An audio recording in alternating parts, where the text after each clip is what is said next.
Yo, peep the style and the kids checking for it. The number one question is how could you ignore it? We drop right back in the cut, over basement tracks with raps that got you backing us up like rewind that. We're just rolling with the rhythm, rise from the ashes of stylistic division. With these non-stop lyrics of life living, not to be forgotten, but still unforgiven. But in the meantime, there are those who wanna talk this and that. So I suppose that it gets to a point where feelings gotta get hurt and get dirty with the people spreading the dirt. It goes, I just give you warning, but everyone ignores me. Told you everything loud and clear, but nobody's listening. Called to you so clearly, but you don't want to hear me. Told you everything loud and clear, but nobody's listening. I got a heart full of pain, head full of stress, hand full of anger held in my chest, and everything left's a waste of time. I hate my rhyme, but hate everyone else's more. I'm riding on the back of this pressure, guessing that it's better. I can't keep myself together because all of this stress gave me something to ride on. The pain gave me something I can set my sights on. You never forget the blood, sweat, and tears, the uphill struggle over years, the fear and trash talking, and the people it was to, and the people that started it just like you. Try to give you warning, but everyone ignores me. Told you everything loud and clear, but nobody's listening. Called to you so clearly, but you don't want to hear me. Told you everything loud and clear, but nobody's listening. I got a heart full of pain, head full of stress, handful of anger held in my chest. Uphill struggle, blood, sweat, and tears. Nothing to gain, everything to fear. Heart full of pain, head full of stress, handful of anger held in my chest. Uphill struggle, blood, sweat, and tears. Nothing to gain, everything to fear. Heart full of pain, heart full of pain. Try to give you warning, but everyone ignores me. Told you everything loud and clear, but nobody's listening. Called to you so clearly, but you don't want to hear me. Told you everything loud and clear, but nobody's listening. I got a heart full of pain, head full of stress. Nobody's listening. Handful of anger held in my chest. Nobody's listening. Uphill struggle, blood, sweat, and tears. Nobody's listening. Nothing to gain, everything to fear.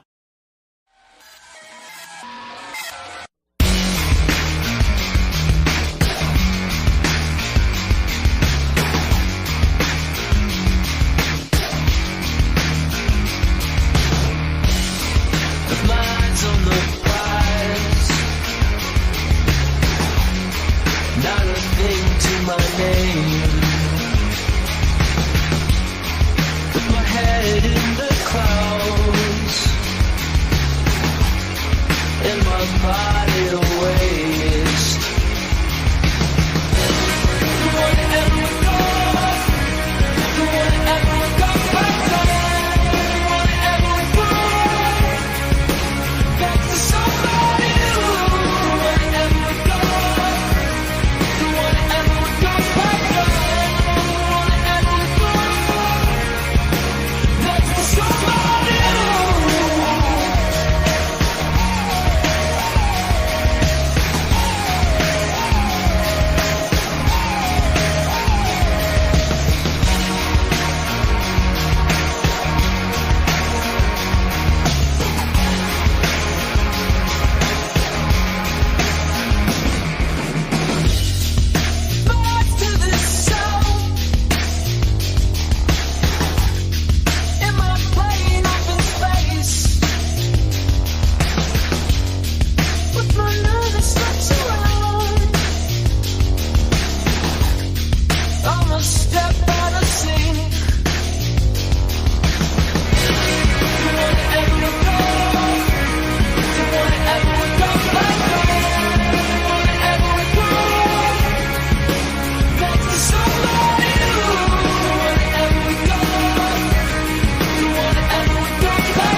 There are just too many times that people have tried to look inside of me, wondering what I think of you when I protect you out of courtesy. Too many times that I've held on when I needed to push away, afraid to say what was on my mind, afraid to say what I need to say. Too many things that you said about me when I'm not around. You think having the upper hand means you gotta keep putting me down, but I've had too many standoffs with you. It's about as much as I can stand, so I'm waiting until the upper hand is mine. 1 minute you're on top, the next you're not. Watch it drop, making your heart stop just before you hit the floor. 1 minute you're on top, the next you're not. Missed your shot, making your heart stop. you think you won, and then it's all gone.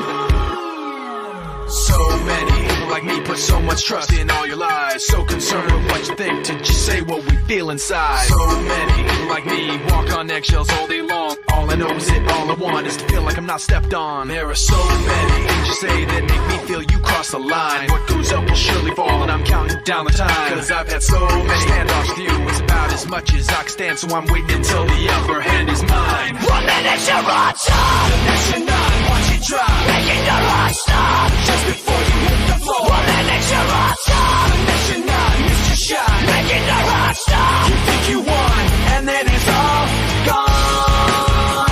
And then it's all gone. And then it's all gone. And then it's all gone. Now it's all gone. I know I'll never trust a single thing you say. You knew your lies would divide us, but you lied anyway. And all the lies have got you floating up above us all, but what goes up has got to fall. 1 minute you're on top, The next you're not. Watch it drop, making your heart stop just before you hit the floor. 1 minute you're on top, The next you're not. Missed your shot, making your heart stop. you think you won, and then it's all gone.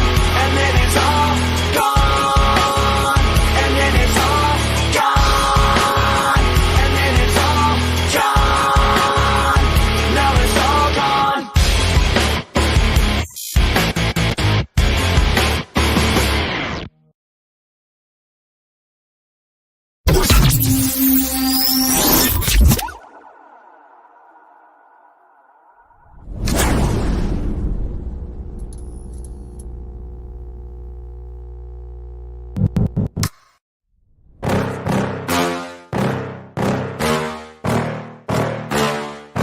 Yeah. Please tell me that I can't, that I won't, that I fail, that I'll never make it out, yeah. Please tell me all the bad, never good, fill my head full of every single doubt, yeah. Please say any negative thoughts, I pop off when I hear people say I cannot. I get off to the thought of proving everyone wrong, I won't stop to the top, so you better back off and get lost. I'ma stay loud, stay proud, never running out, never heading south. I'll be spreading out, call it word of mouth, can't put me down, I'll be getting loud. You can have your doubts, not what I'm about, have your fucking cloud. It be raining now, I keep making sound, go another round, bitch I'm legend bound, can't stop me now. You don't wanna fuck with me. A slow burn like a disease. Just tell me that I can and show you things that you couldn't believe. Just tell me that I can. Just tell me that I can. Just tell me that I can. Just tell me that I can.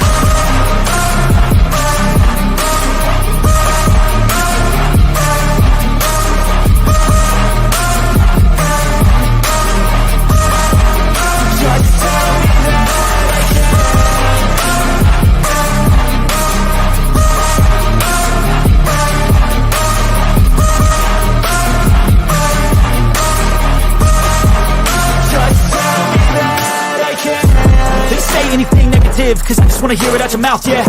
Give me fuel, it's a tool that I use to go ahead and run my fucking mouth, yeah. I take shots, I take loss, I make shots, I miss lots. That's how you get big box, you get yachts, you swing lots and pop off a big shot. I ain't done chasing, got big dreams, bigger things, impatient. Who's at the top think they need replacement? Who's at the top think I'm gonna erase that, face it. I don't give up quick, I don't give up shit, I won't give up this. Cause I know that I want it, know that I'm on it, I'll make it, I promise. You don't wanna fuck with me.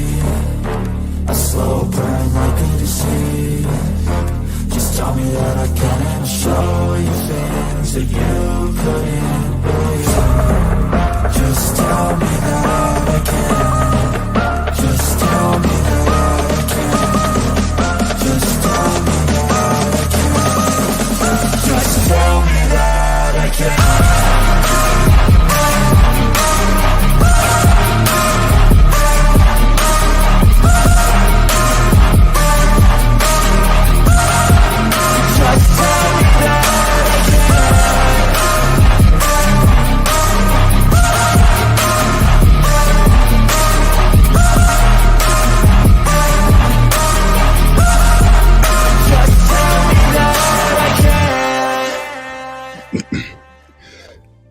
Yo, everybody, welcome to an actual episode of The Late Show.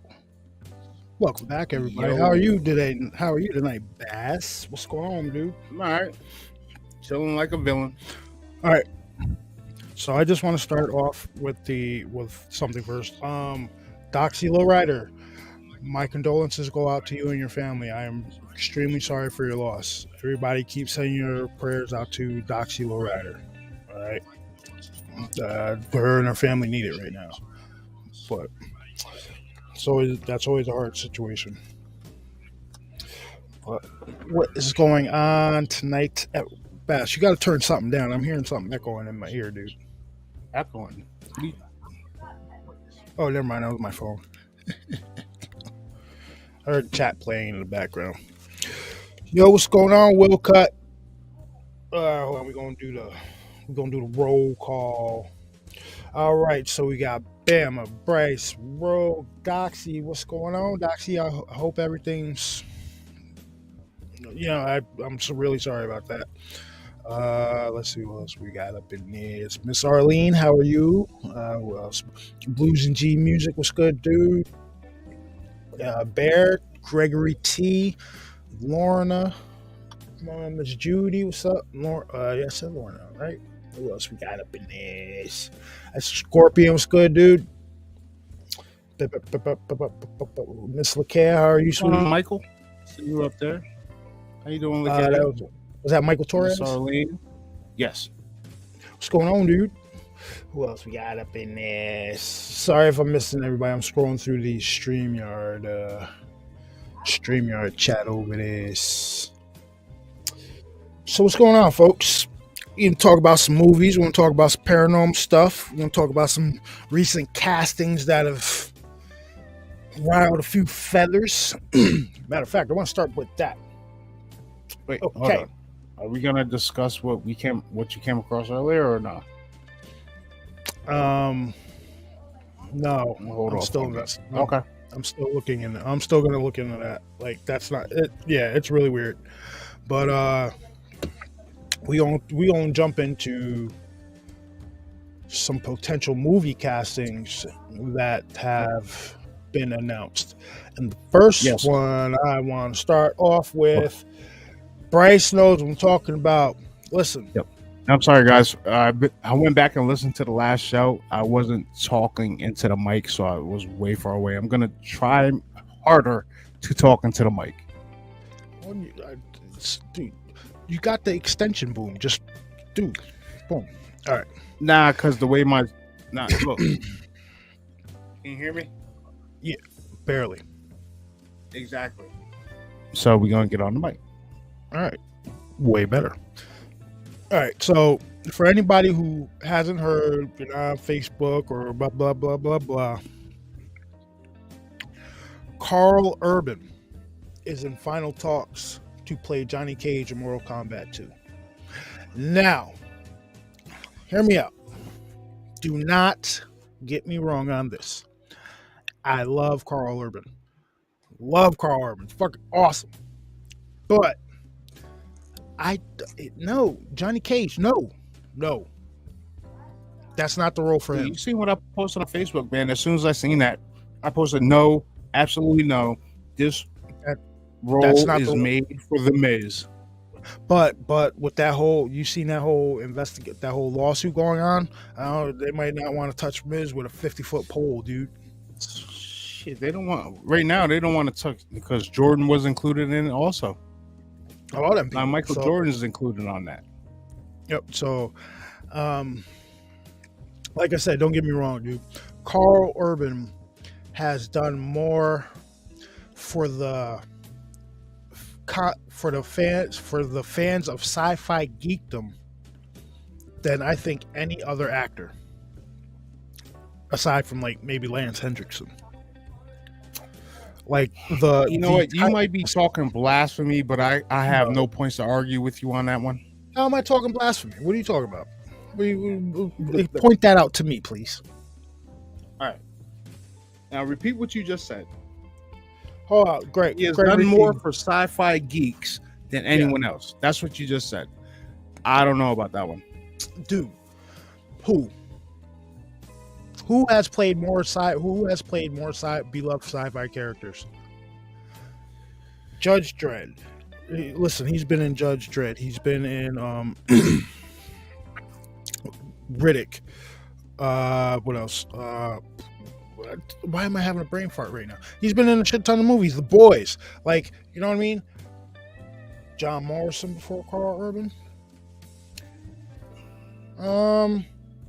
He would have to bulk up more. John Morrison? Yeah. John Morrison. Would you think wrestling John Morrison would have to bulk up more to play Johnny Cage? I would think he'd have to fucking slim down a little bit. You're crazy. I don't know. You're crazy. Yeah, see, there we go. We got the list. We got Doom. We got Total Recall. We got Vampire. He wasn't a vampire flick. Lord of the Rings. Priest. He's been in a bunch of movies. He was in the Thor movie. He's like, I get it. Sci-fi like, Kingdom. There's got to be somebody else. Carl Urban is great. Bar none, he's great. I love Carl Urban also, but he should not play Johnny Cage.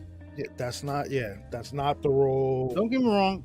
I'm still gonna watch the movie. Absolutely, I'm still gonna watch it. Bobby Lashley is Jax. I like that. Would have worked for the first one. I like that one. Recast Jax. Can't do it. Yeah, you can. Shit, you know how many times they recast people in movies? Yeah, recast them. But you know what? That would be. Hold on. That would be going from for when the dude looked too much like Steve Harvey. It made it unbelievable. Yes. All right. But remember what they did in the original movie and the horse. Well, I don't want to say horse manure because that movie had potential. It was just done badly. Look what they did with Jax. Bro, you're right. Carl is good in everything they cast him in. Everything. I mean, shit. When he played opposite Bruce Willis in Red, dude, he was great. Right? But all right, so you want to cast Carl Urban's an older actor. You want to cast Carl Urban as Johnny Cage. Right? Now, are you going to cast Johnny Cage? Are you going to cast like a youngest Johnny Cage? Or are you going to cast are you going for the older Johnny Cage from like Mortal Kombat 11, Mortal Kombat 12, shit like that? If you're casting Carl Urban, you're going with that. With the older one? Yes. He's running around with the military and everything like that. That's who you're casting. I want to see how this is going to work. See, but then there's no continuity in story. There's no continuity there because if you're going with older Johnny Cage, right? If you're going by, say, the games, older Johnny Cage and Sonya are married and they have a kid. Mm-hmm. So how is this like? Are they taking? I don't see how this is gonna work. Exactly. See, I just said that. They have a daughter in like Mortal Kombat 11, Mortal Kombat 2. If you're using the older Johnny Cage, that has to be in there. And don't start. It's too early in the series. Start jumping timelines, bucket dimensions, and all kinds of weird stuff out in Mortal Kombat. You're just getting your feet in the door. You know what I mean? So I don't know. I don't know how that. I hope they got some damn good writers working that story out.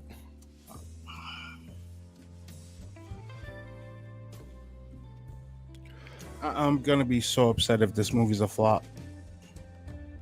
I mean, let's think about it. They're bringing back Joe Taslim. Joe Taslim, he's obviously gonna be Noob Saibot. Oh yeah, definitely. They're definitely Not bringing too back sure about the Cole Young character. Apparently, they're supposed to introduce Shao Kahn in this movie. So you got it because they killed Goro, right? So you got to introduce another like big bad, big bad, yeah, big bad. Because Shang Tsung didn't fight in the first movie. You know what I mean? He didn't do any of that in the first movie. So, but then again, you got listen, you got Motaro, you got what's her name? Goro's like baby sister. What the hell was her name? You know what I'm talking about. Shintara. No, Kintara. No. Yeah, let's pump the brakes there, kid. We gonna see what bro. Yeah, quick question. What we got on? We gonna put that on screen. Quick question. I got into the God of War games. Who would be a good Kratos? We've been discussing that for years, but you know what? This person is very oversaturated, and he should not play this role. And you know exactly who I'm talking about. Oh, there's like 4. The guy who gets casted to be in movies and he tries to take over everything, and is now involved in something. Oh, nah. See, I wouldn't even go with him. For Kratos, for God of War movie for Kratos, I'm gonna go. I'm gonna go with the Jason Momoa. Nope, because Jason Momoa isn't gonna cut his hair. True. And it's not gonna look right, and it just ain't gonna look right in a bald hat or whatever the fuck you want to call it. You know what I mean? Like I'm sure you ladies have seen the pictures of Jason Momoa without his beard. Make you think twice about that shit, don't it? Hey, what's up, Caitlin Leah? Welcome to an actual episode of The Late Show. But Kratos. Who go? You know what? Kratos. I would say Alan Richter, the guy who's playing Jack Reacher now. But I want him to play Johnny. I want him to play William Guile. What's up, Wedge? Yo. Batista. There you go. Yes, that's who I was thinking. Dave Bautista playing Kratos. Yeah. Mm-hmm. But he wants to play Bane if they introduce Bane as Batman again. Hey, listen. I am fully behind that too. All right. If they introduce, I'm sure that James Gunn and Dave Bautista have a really good relationship, and if James Gunn decides to do a Batman movie with a Bane character in it, or say a Bane spin-off movie, I'm pretty sure he's going to cast Dave Bautista. Like I said, some of these castings Hollywood would be stupid not to make. Like, granted that whole lawsuit thing's going on, but it's a stupid decision not to cast him as Johnny Cage. But hey, there's a couple of knuckleheads talking on YouTube about that. And we're not the only ones, though. Thousands of people have said that shit. You know what? They've been in the talks to make a God of War movie for a long time. Now, see, The Rock's got to pull a Paula Deen right now, man. He needs to pump his brakes, sit down, and just go away for a while with all the shit surrounding him. Between the whole fluffing the numbers for Black Adam and getting people taken out of movies and stuff like that, he needs to just sit on the back burner. You know what I mean? Work on making the XFL better. Yeah, didn't he buy the XFL? Yeah, he's like half owner or something like that. Yeah, work on the XFL. Production company, lift some more weight, something like that. But yeah, Dave Bautista is Kratos. And yeah, and like I said, poor casting choice if you don't do it. Guy Alan Richard, whatever his name is, the dude who plays Reacher now on the Amazon show. That's your William Guile. That's your Colonel William Guile right there.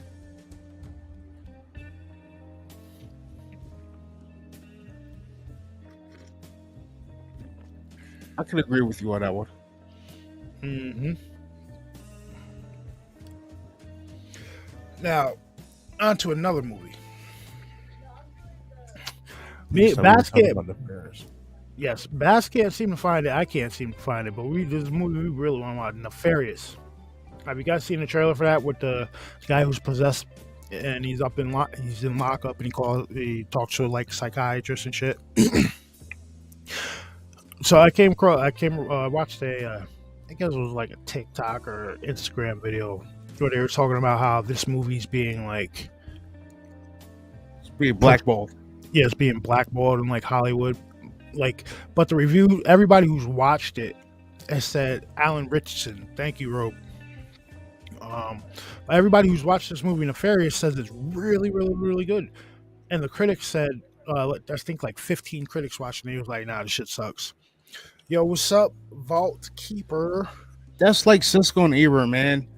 Like when they were doing their thing, you don't go off them. You go watch. Do you know how many movies I've seen that they gave bad ratings to that were good movies? Yeah. So You guys have no eye for the. Yeah, so everybody apparently like Hollywood's like trying to like keep this movie under the rugs. I wonder why. I don't know, but I'm trying to find it to watch it. I'm gonna watch it before the week's out. But I hope. Well, I'm not gonna say that. Yep. Watch what? Nefarious. Yeah. Well, I know that. I still haven't. Has Cocaine Bear come out yet? Cocaine Bear's been out. I gotta watch that too.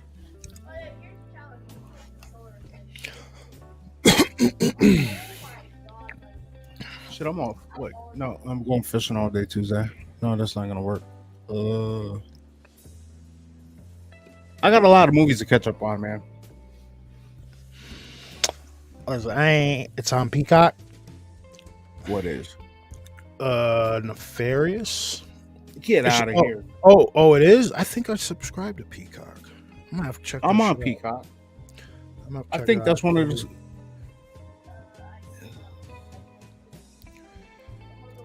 See, I gotta check it.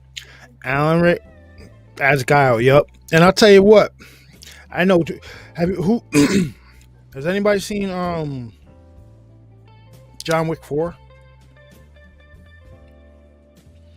The daughter. Well, you know, I in the beginning. Well, the beginning of the movie, there's a scene in a hotel.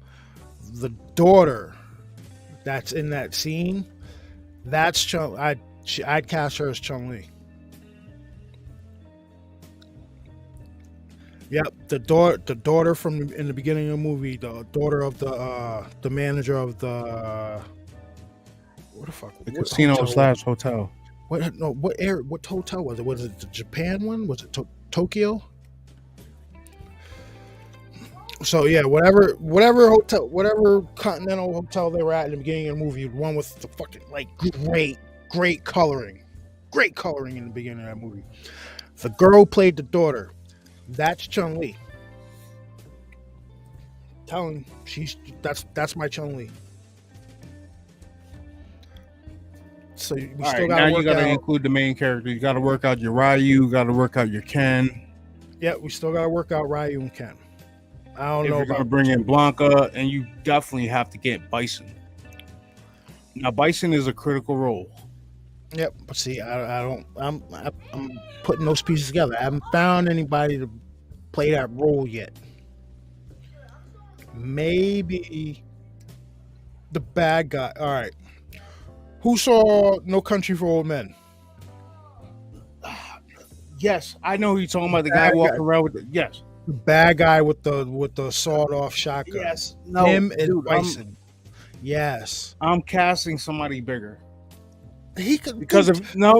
Hear me out on this. Hear me out on right. this. Hear me out on this. If you're gonna make Guile that big, you gotta make and Bison just as big.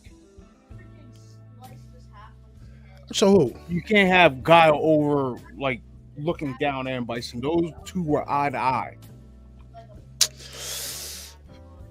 Well, wait a second. How tall is this dude? Stone Cold as Bison? Gun Tyson? I don't know about Gunther as Bison. He's a wrestler, pro wrestler. See, No, you got to get somebody with some Hollywood chops, at least a little bit of acting.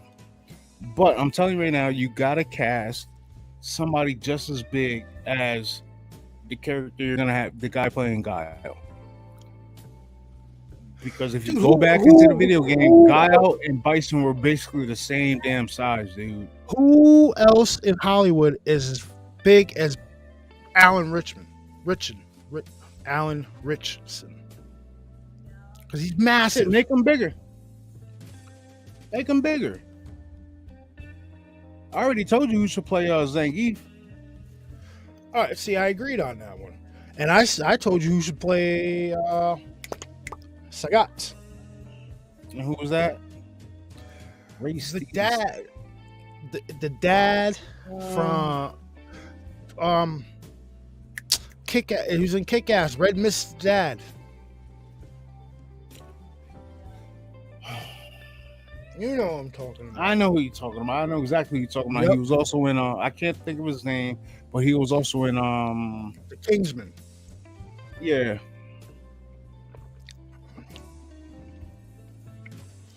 Ray Stevenson. Ray Stevenson. As Bison?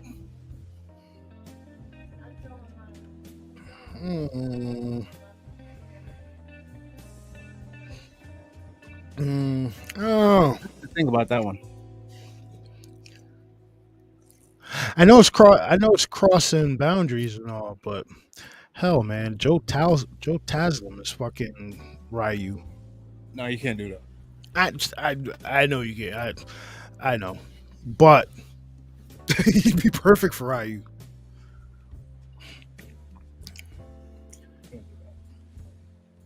He's already signed on for like 4 more movies, so no, you can't do that. What? A foot? Hell, kind of what? I need more context. Yeah, no, I didn't see that.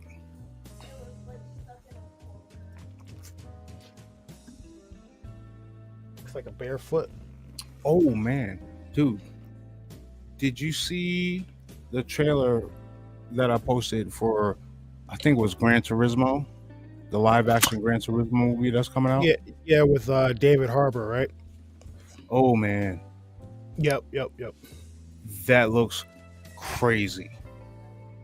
Oh, I know what you. All right, I know the video you're talking about. Yeah, it's been like circling for like the last couple of days where they supposedly uncovered some kind of like humanoid foot or something like that.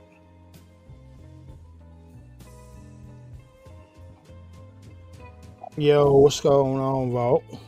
Oh, not much, man. Trying to getting back home and getting everything situated for her to now get ready to go to bed so she can get up and go back to work tomorrow. So how'd it go? It went pretty good. Hold on just a second. I'm making me a cup of coffee.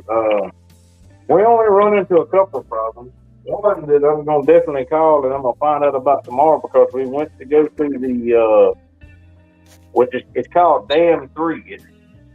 It's 2 miles from the headwaters of the Spring River. That's the fish hatchery we're supposed to have access to. We go up there to go to it, and the road that you turn off of the main road is shut off, or by the Department of Interior.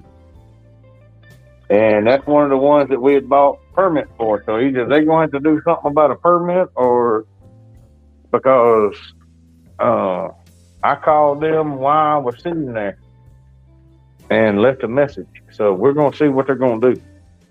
We were supposed to have access the rest of it, well, until tomorrow. And that didn't happen. Hold on one second. 1 second. Yep.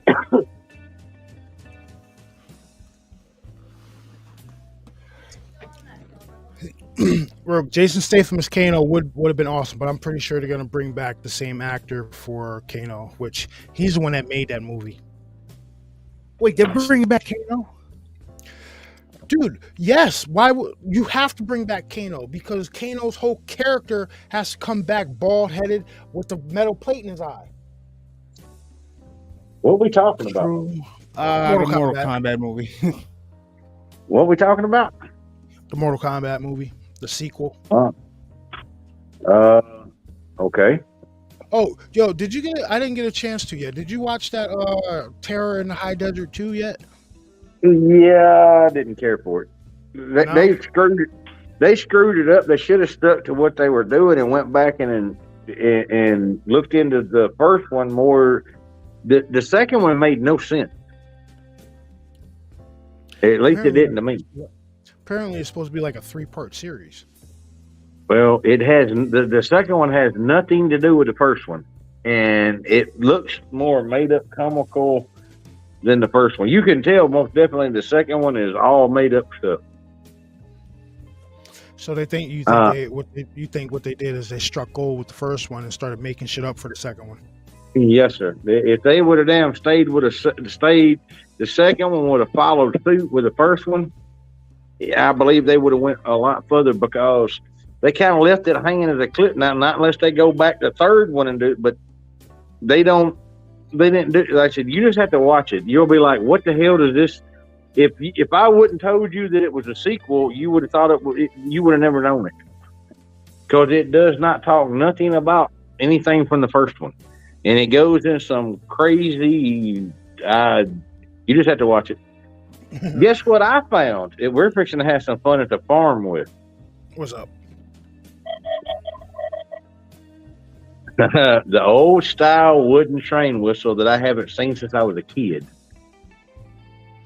What do you think that's going to do? You think that? I used to drive them nuts on it at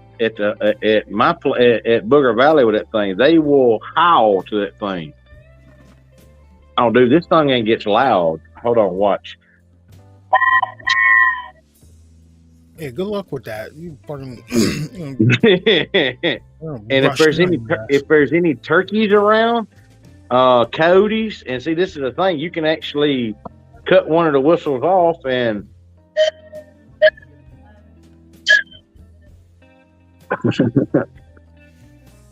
Oh yeah, we fixing to have some fun. We're gonna see how they're gonna react to that. I didn't even know they still made them things anymore. Have a good night, Doxy. You're in our prayers. Doxy, I'm going to give you a call. I was going to give you a call tonight if you're going to be up. I just got that email. I haven't had internet service more than half the day.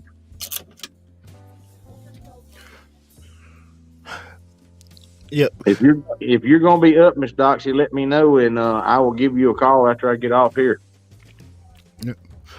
So Rogue said, whistling in the woods, that's a no-go, man. One of the main rules. Well, I'm not whistling. I'm blowing a train. Sound. It's the same thing, man. No. You're just trying to ways around. You're finding ways That's around a whistle. the rules, that's all. Well, see, we used whistles around the farm all the time. It's just they will mimic you. You have to have a set whistle that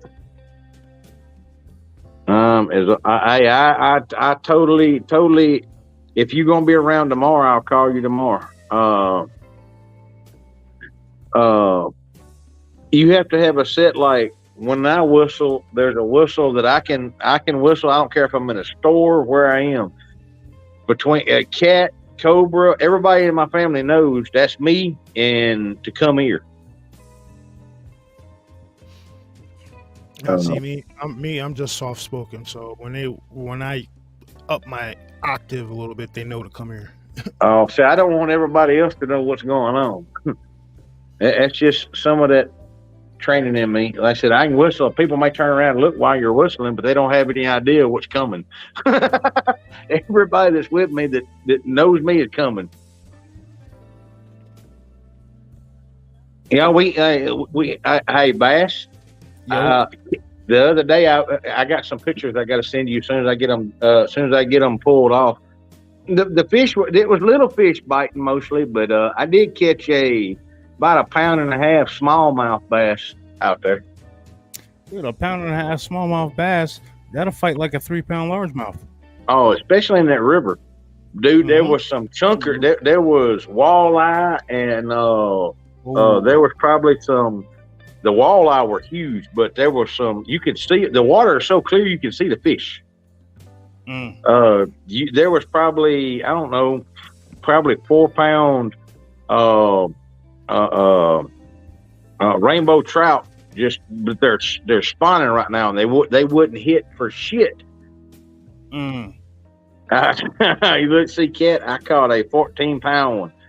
I mean, them river smallmouth, man, they fight a lot harder than them lake smallmouth. Yeah. She beat me last night. She caught the only fish we caught last night, but the evening before that, I got her, but she redeemed herself. Remember the first one I ever caught? I'm pulling them into the boat. I netted them. I'm about to lip them and grab them like how you lip a fish. Then I was like, oh shit, I forgot they got teeth. Yeah, that would have ended badly. They got teeth, boy. You hook them in the gills, or either they make this little thing that you can grab them with. But I always just take my finger running in the gill. Nah, I got that. I got the gripper you're talking about. It's connected to my scale. But man, we were catching sun perch that were as big as your hand.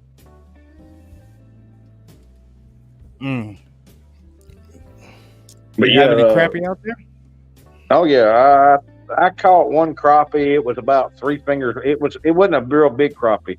It was smaller. Like I said, a lot of the smaller fish are biting right now because the bigger fish are spawning, and they are running. It was funny because there was one. It was a brown trout, and it was probably about a foot long. You know, it might have weighed about a pound, and it done made it a bed right there close to where Cat was fishing. And any other fish that would come by there, it look like it'd take off like a torpedo after them and then come back. Cat did everything she can to get that sucker to bite, and she run lures into the side of his head and everything else, and it just back up. It wouldn't strike. All right, so you know, I know exactly what you gotta.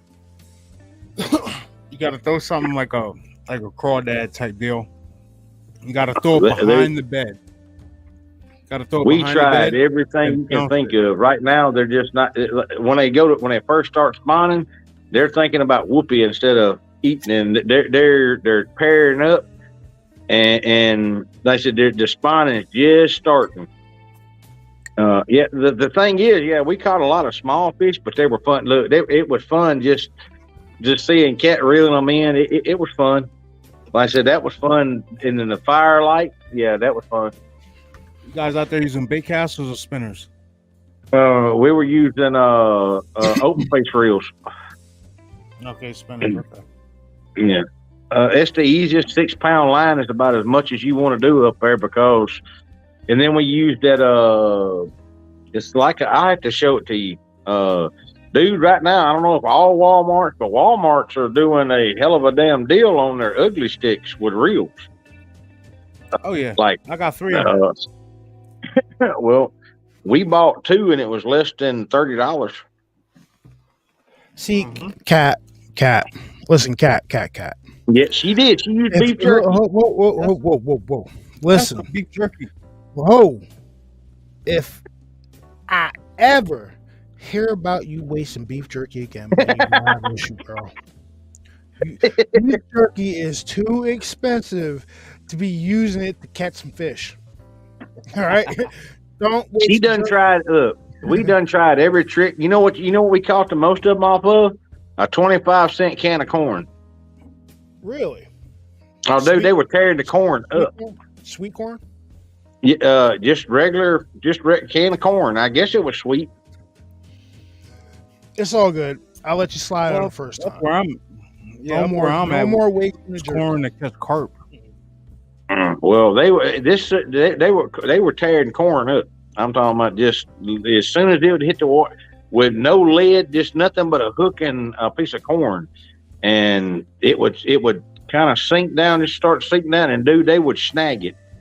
And I'm talking about itty bitty damn hooks, like little bitty hooks, like stuff you use for catching. Well, they're smaller than crappie hooks.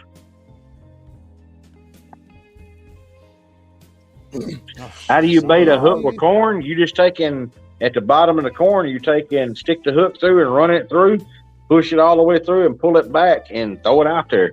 And they'll swallow it. I Just guess stuck it right in. hook out. I guess for the because corn's full of fluid and everything like that. I guess once you pierce it and it hits that water, they start sensing it and they're like, "Oh shit, that's something sweet. That's something new. What is that?" Oh, dude, like I said, they were hitting the corn, and then they were hitting pink lure, pink and orange, is what everybody else was throwing. Pink and orange. But yeah, we had some fun, and like I said, the people that I'm going to be putting if you're looking for a place to stay, and these are real hospitable people, and like I said, it's right on the river, and it's right up. If you like to fish, all you do is walk straight down from the cabin. You walk 20 feet in the water right there, and you can walk out in the water. The water probably ain't up to your knee. And then there's a waterfall. Like I said, y'all see it. And I said, if you're looking for a getaway and it's nice and calm and quiet, we got lucky and found this place. I was just, as I usually do, I was talking to some people and running into the people that own this, and the cat's already planning her trip back. I don't blame him. Shit, good fishing like that, nice and quiet. Oh, dude, like I said, it's right there. I'm talking about these people for $20 will carry you. You can pick however far you want, but I think 3 miles up the river is a 2.5 mile float back, and you float. They carry you up the river, and you float right back to your cabin. Oh, that's cool. And the water's no deeper than your knees. Well, most of the time, the slower the water is, the deeper it is. But oh, dude, you just wait. Wait till the video. We got a Sasquatch bed with apples in them, and there ain't but one way it could have got there. It's got to come down a sheer cliff wall, or it's got to come across a fast-moving current right above a waterfall, probably a 20-foot waterfall. And you can see it. It's probably 12 foot in diameter, and there's 3 apples laying there just as pretty as you please.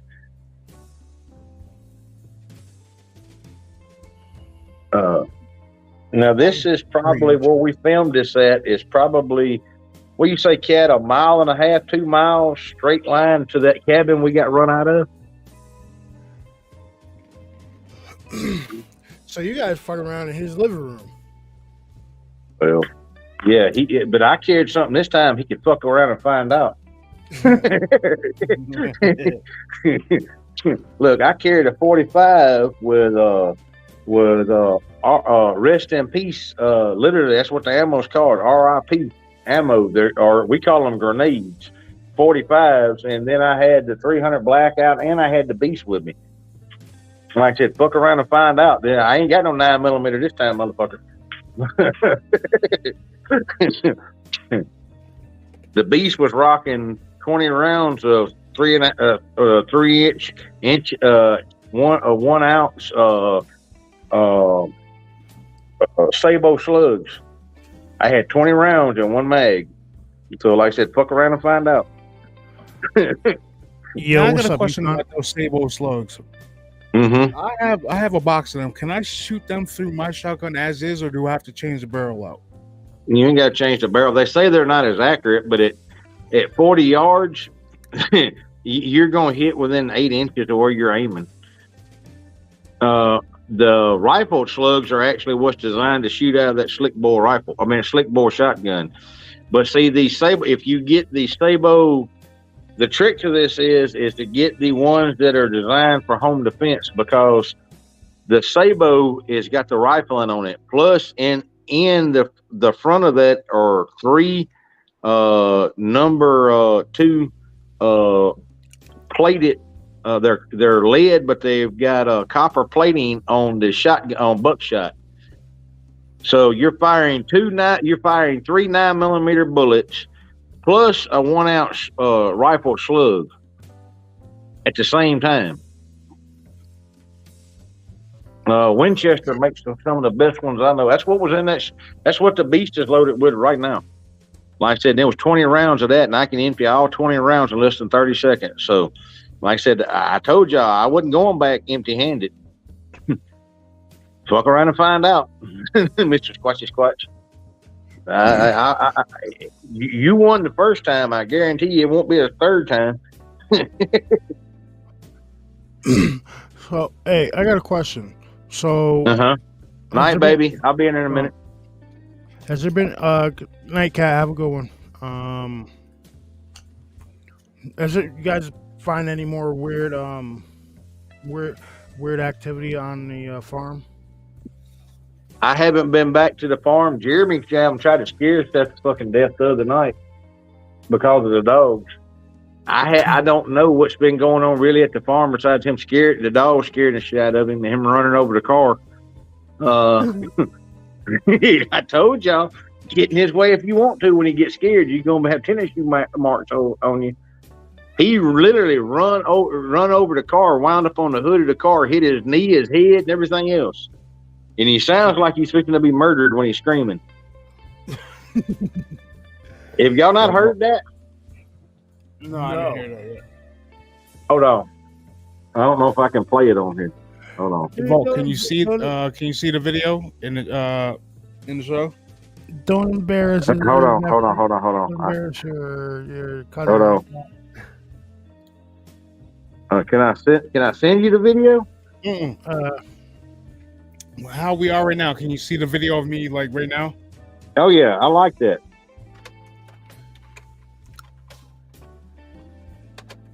Yeah, you can fire those in your shotgun. It's just they're not as accurate.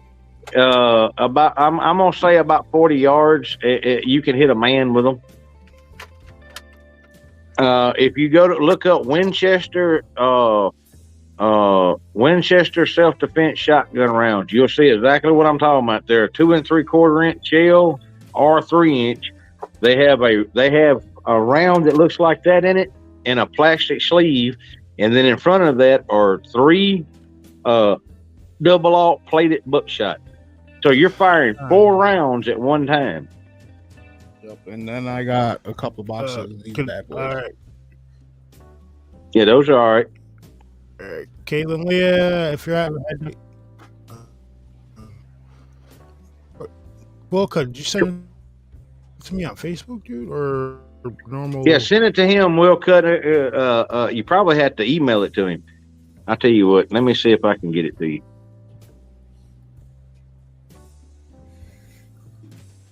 You send so many damn videos. I don't know which one is what.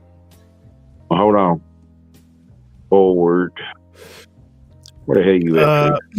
Duty Bird asks, why does he go out there by himself like that? I mean, well, he has nobody else to go with him. I'm 2 hours away.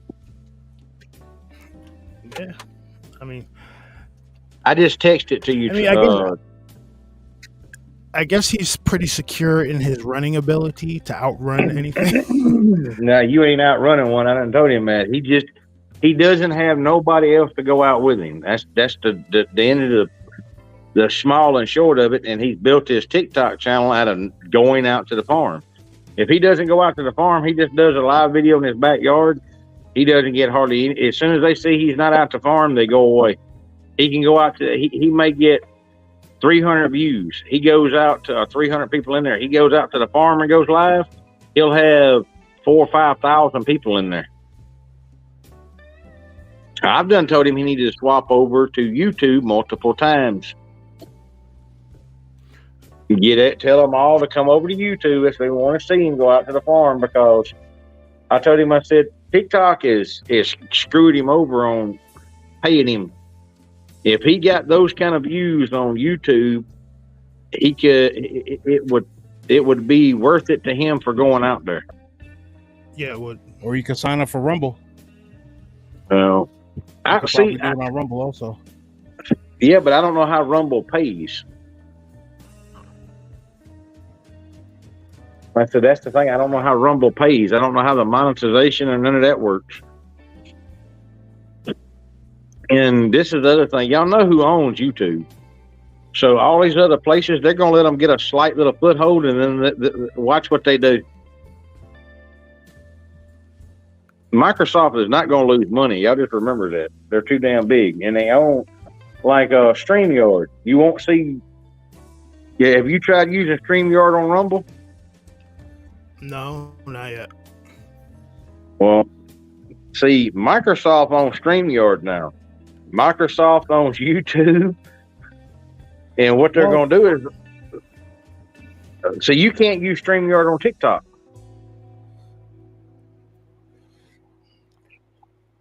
See, I don't know, because our last episode from last week, or the last two episodes we did last week, they showed up on Rumble from YouTube. Oh, that's because I synced up the channel. Oh, okay. Well, like I said, I got so much going on. To try to figure out. I've tried TikTok. Fuck TikTok. I'm not dealing, especially after Jeremy got banned after me showing a knife for 30 seconds. Now I know I'm not TikTok friendly. If I can figure out how to delete my TikTok, it's gonna get deleted. I don't want nothing to do with TikTok. There it is. You have to play this. You might have to cut your music and play the sound because you're gonna want to hear this. This is true fear, y'all.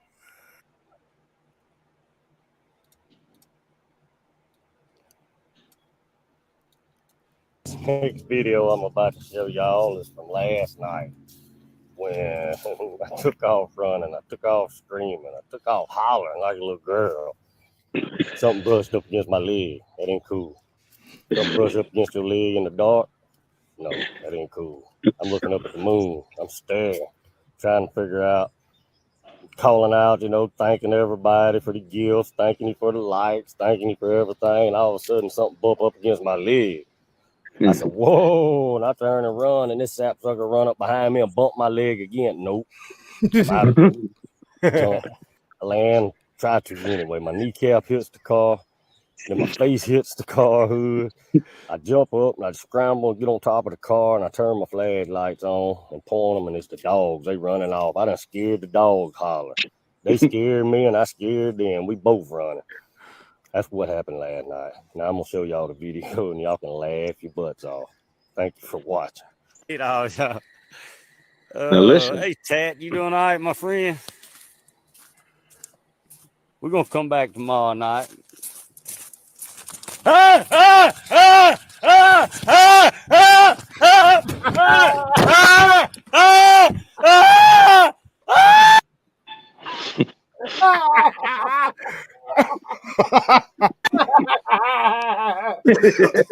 my God. You tell me that ain't true. You can't. That's true fear. That's fear. That is fear. I'm sorry, Jeremy, man, but damn that. I called him and he was on the live stream I done earlier. He told me, in case y'all a bunch of big bullies. Oh my God. I told him, I said, I bet you keep your head at it. I told him, I said, I bet you keep your head at that damn phone now. I want to hear that again. I want to hear that again. We're gonna come back tomorrow night.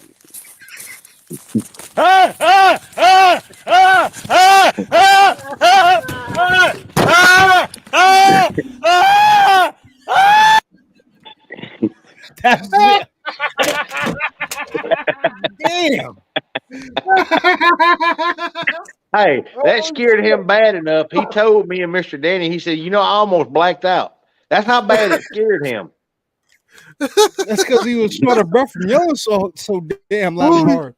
Hey, did you hear him when he hit the car? He ran into the car, bap, and then he decided to get onto it. He hit it hard enough. He folded over the car. He hit his head, wow, and then he decided to roll up on top of the car. Oh, I need a minute, dude. I'm fucking hot. He pulled a basically 70s cop where he rolled onto the car. No, he ran into it and then decided to roll on it. I told y'all if he gets scared, you better not be in his damn way. I know the boy. He will run over you.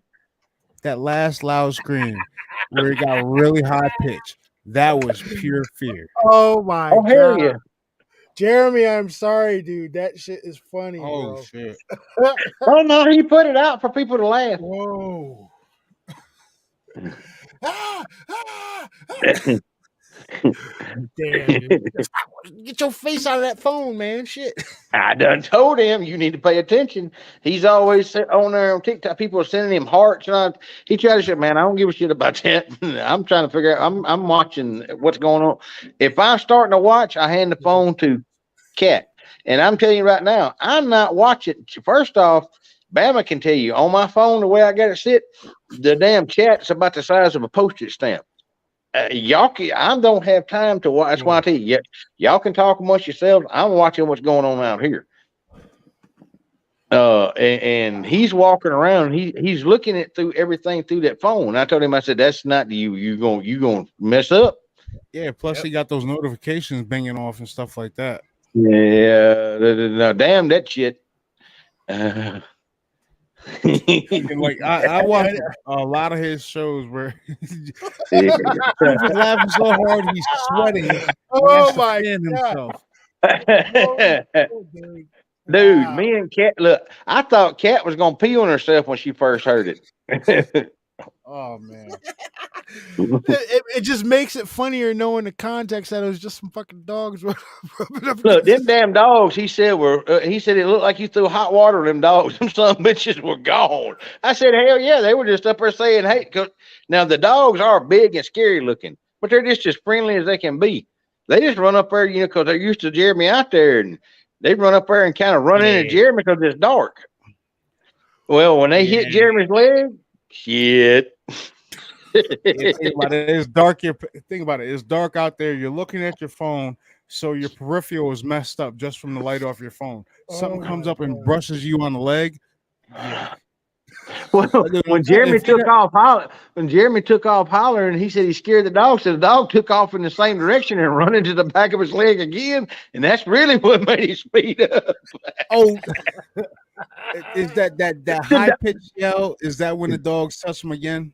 Yeah. He's like, hey. So look, the dogs didn't know what was going on. They just heard him screaming and running, so they took off too. They're like, you ain't leaving us here. You know what that is? You ever see those videos if you see somebody running through a crowded area, then everybody starts running for no reason? That's what that is. Yeah. Didn't you ever say when I turned the lights on, he said the dogs were kicking up dust going down the road? Oh my god. I'm sorry, I swallowed spit laughing so hard. But I haven't laughed like that in a good while. Thank you. I bet you them dogs won't come nowhere near him for a long time because they're like, yeah, something wrong with him. There's something wrong with him. He tried to kill us. Oh my god. I'm still look at Cat. I'm telling y'all, when she heard that, she goes, "What in the hell?" I said, "That's Jeremy." She goes, "What's wrong with him?" I said, "A dog touched him." She goes, "What?" And I let her listen to it again. Dude, I can only imagine. He's on top of that car, and his heart must have been fucking pounding out of his chest, boy. He told me and Mr. Danny that he almost blacked out because he was that scared, screaming. Could you imagine if it was actually a damn cryptid that touched him? Oh, his skeleton would have jumped out of his damn skin if that was a real cryptid that touched him. Y'all see now why I told David if he gets scared or jumpy, move the fuck out from behind him because he will run smack the fuck over you. Because y'all remember now in the damn when me and him had our encounter the first time when we were kids, we got knocked out of that deer stand about 16 feet or so up in the air. I landed on my back. As I roll over, he's already running. He's kicking up dust. It took us over 15 minutes to get to that stand. It took him less than 5 to get back to the back door of my grandma and them's house. And he ran through briar patches, everything else. He cut a trail. He looked like Speedy Gonzalez. And left. I'm talking about. Now my question is, right? Is this going to teach him a lesson to start paying attention more? If not, I don't know what the hell is. Getting grabbed up and thrown up against a tree is going to be the next thing he fucking happens. Well, I done told him. After that happened, though, me and Mr. Danny and Mr. David Cat, we're fixing to see if something would have happened to him. You can ask Bama. There's nobody close, and unless you know how to get there, you ain't gonna find the place. So I'm fixing to put some stuff into action where if something happens, because look, didn't nobody know what happened to him, because when he did all that, his phone went off too. So his live ended. That's what people heard at the end of his live stream. That's all they heard, and then the live stream ended. I had probably 100 damn emails, text messages, calls. Yep. Caitlin Leah just said that. Imagine watching it live and all of a sudden it ended. She thought a Squatch had got him. Yeah, well, that's what I'm saying. I'm fixing to implement an emergency action, because, like I said, Bama, look what he put in chat. I'm telling y'all, it's in the middle of. You can ask Bama. It's miles in the middle of nowhere. Nowhere. It's miles and miles and miles and miles and miles, and there's not a house anywhere. The closest thing you got to you is probably 5 miles away is a beer joint, and that's only open on Friday nights and Saturday nights. And you can scream, and nobody's going to hear you. So you know what? Does he say anything to anybody before he goes out there? Like Bass, what Bass will do, before he goes out in the lake, he'll give me a call, let me know where he is. He'll tell his girlfriend, or he'll send me a message telling me I'm fixing to go out to the farm and go live. But this is the hindsight. I never thought about something because I've got so much other stuff going on. His girlfriend don't even know how to get out there.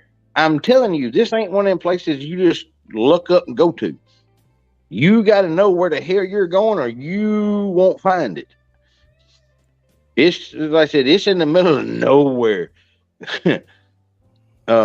Even if you go out there once or twice in the dark, you're probably not going to find it, because these are, when I say little remote gravel roads, one car can go up and down the road at a time. 2 cars can't pass each other. And the road is got washout places. Most people, when they get to some of these washout places, they're going to stop and turn around. They're not even going to even get close to the place. So I've got to get an emergency protocol in place in case somebody calls me like they did the other night and say, hey, something happened to Jeremy, and I couldn't get him on the damn phone. Well, do you guys know any deputies down in that area personally? Oh yeah, I got a buddy that works on the deputy, but if he's not on duty, yeah, you know, like I said, I'm gonna get a protocol and set up. I just got to figure out how I'm gonna do this. Get some of them walkie-talkies that have like a 10-mile radius. He's got some, but you're talking about hills and hollers, and it ain't gonna get out. Like I said, from his house, he's probably more than 10 miles. And like I said, then his girlfriend couldn't find it in the dark. Satellite phone, or one of those things where you know what I'm talking about, like a tracker? Emergency beacon. But the thing is, unless you set that off, it doesn't work. And if he's unconscious, he can't set it off. Yeah, like if you say don't get the opportunity to set that thing off, ain't nobody gonna find you. That you can ask Bama. You can have service and walk 10 feet and you ain't got no service. So I even thought about one of those little trackers to put on him, like the geo trackers. Mm-hmm. But that would probably help. But like I said, I'm thinking about getting me and Cat and Cobra some of those geo trackers to put on us just in case. Because like I said, this opens your mind up to, like I said, there's more than just going out. There's certain protocols that need to be put in place. And after seeing this and hearing this, what happened, that opened my eyes up, and the safety is not where I want it to be. Because like I said, go ahead. Don't they have something called like Apple tags or something like that that are pretty strong. I don't know how well they're going to work out there. But like I said, David's been out there multiple times. David would probably, besides me, would be the only one that would be able to go out there and find it because he's been out there probably 10 times. Yeah, then you got. Then if you don't know where you're going out there, let's say he's at the boneyard. The boneyard is 2 miles back in there. And if you don't know where he's at the boneyard, you don't know where it's at, you're still not gonna find him. There's 660 acres out there that he could be on.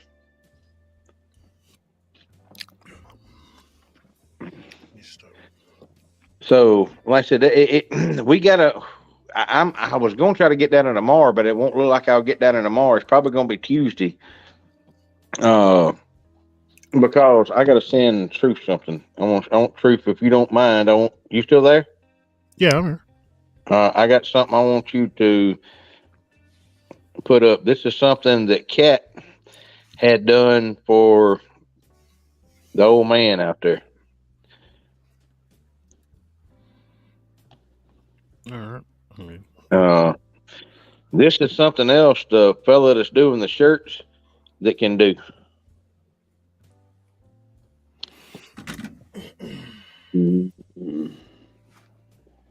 I texted it to you. That's cool. Right, he burnt. He's got these pieces that he buys that are to go in that machine, and he can take any picture and do this with it. He scans it into his computer, and then the computer transfers it over and burns this. He can do portraits, and like I said, it looks good. All right, let me see. There we go. I'm gonna send it to myself so I can put it up on the screen.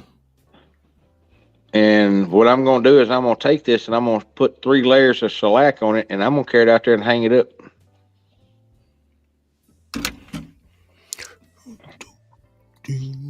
Dooby-doo. All right, boom.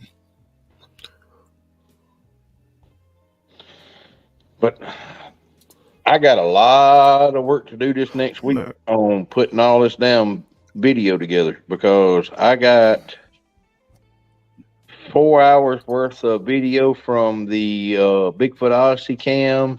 I've got over 200 still shots, and on that little on the 35 millimeter camera, we did some quick video. I've got that, and then the other stuff we gotta think about that. Like I said, that's wood burned by that laser machine. That's cool. Let me see if I can zoom in a little bit. No, zoom in won't work. The zooming won't work. But that's pretty detailed. That's the old man that owned the property that just died. Oh, well, let me bring it back up on screen. What the hell happened? All right, share presents.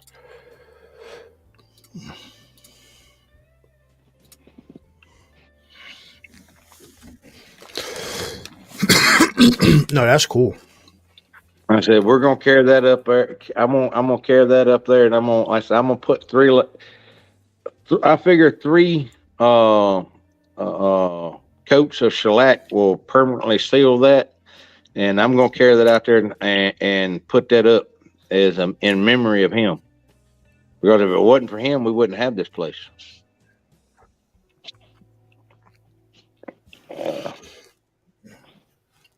But yeah, that's right.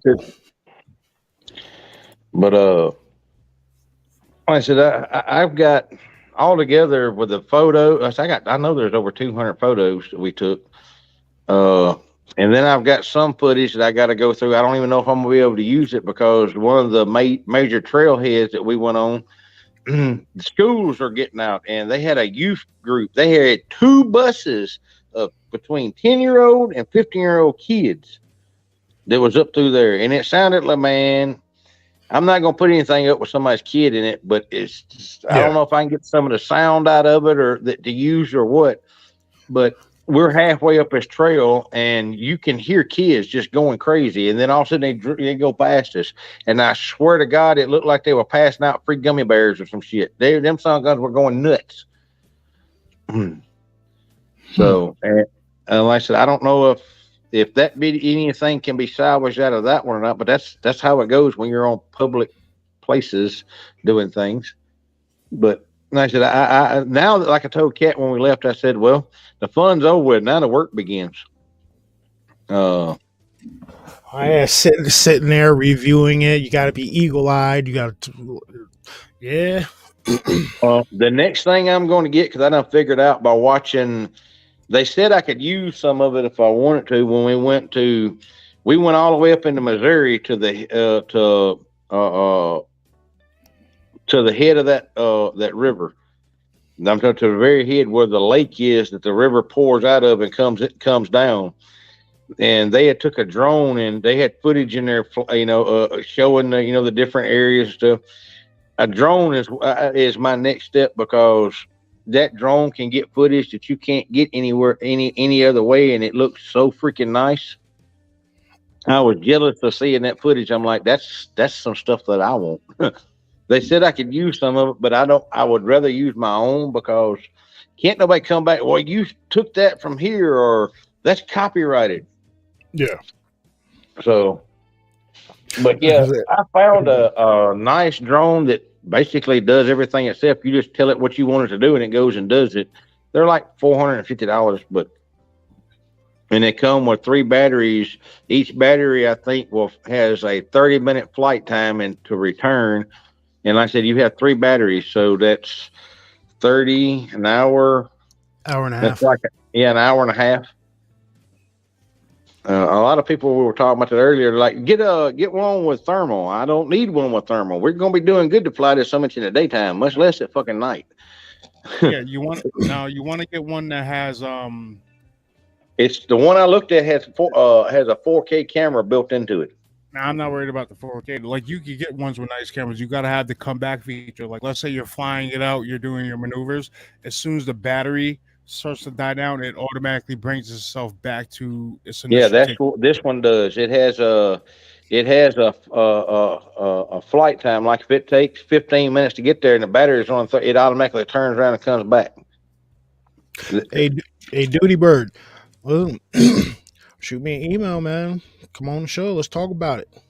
Yeah, you got a bunch of experience. You need to come on Truth Show or come on. You need to go on somewhere, and because what you've been talking about over on my show, I know to be true. So this is what I'm trying to do. Bash and Truth we want to get truth out there, not just where somebody's been on 40 different shows, and we want to get truth. Yeah, get people who haven't shared their experiences out there. You're welcome to come on the show. Like I said, what was not last week? Week before we brought Holly. She like you guys. If you guys listen to it, she was kind of like scared in the beginning, but then we worked our way through it. And it's fine. We brought Rogue on last week. He worked his way. He like I said, man, we're not gonna rake you over the coals. We're gonna listen to you, ask a couple questions, and we're gonna try to figure it out. Come on the show.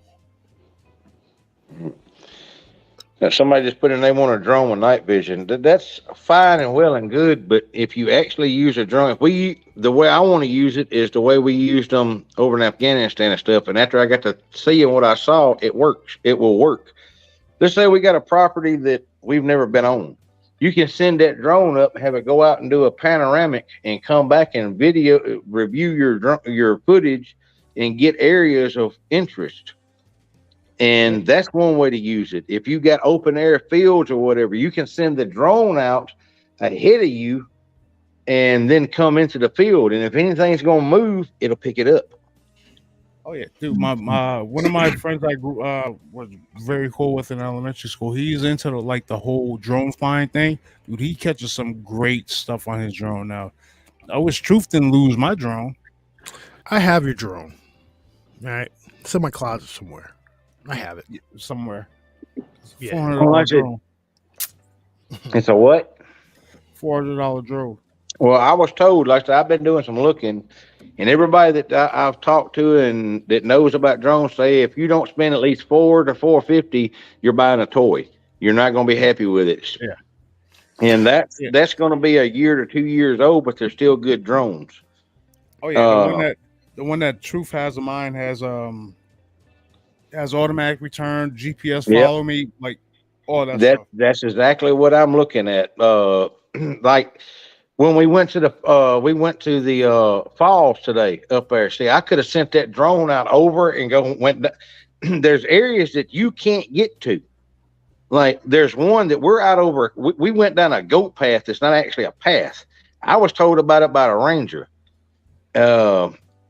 You still, when you get to the edge of the cliff that you walk out on, you're 20 to 30 feet out over the water. And that's where down below us, about, I don't know, probably 40 yards, right down on the water's edge, that's where that nest is we found and filmed. Well, if I'd had a drone, so we could have got in, and you can clearly see 3 wild, the apples that are kind of the greenish yellow looking. They're up here, we call them maypoles. May apples. You can clearly see 3 of those laying in that nest. Didn't no other animal grab these because you got to pick them off a tree. And they were carried there. They ain't none around there. They carry whatever this is probably a 12 by 12. You just wait till you see it. Like I said, stuff like that where you can send. There's 50-foot drops that go off into that drop off that you can't get to. I can't find a way in there. I would love to have a drone to send over and drop down and do a panoramic in there to see if there's a way to get in there or just see what's down there and then bring the drone back. That's because I didn't realize how handy a drone would be until I started doing this and then seeing some drone footage. Yeah. That and you put it in follow me mode, and I could have put it in follow me mode, and when we went up the side of this mountain on that, it could have been filming us as we're walking up the trail, and it gives you a different perspective of what we're doing. Like I said, Kat can tell you if she's still on here. Some of these trails we went on, you walk a little ways and you're out of breath, especially if you're not used to doing it.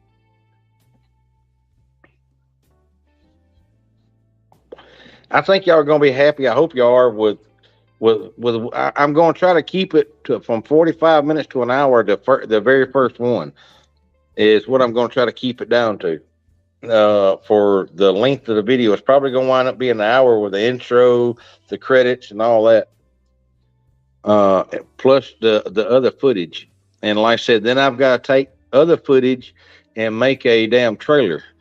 That's the one thing I was told. You don't want to use some of your main footage for the trailer. You put just a few things in it and say, I got to make at least a 7-minute long trailer.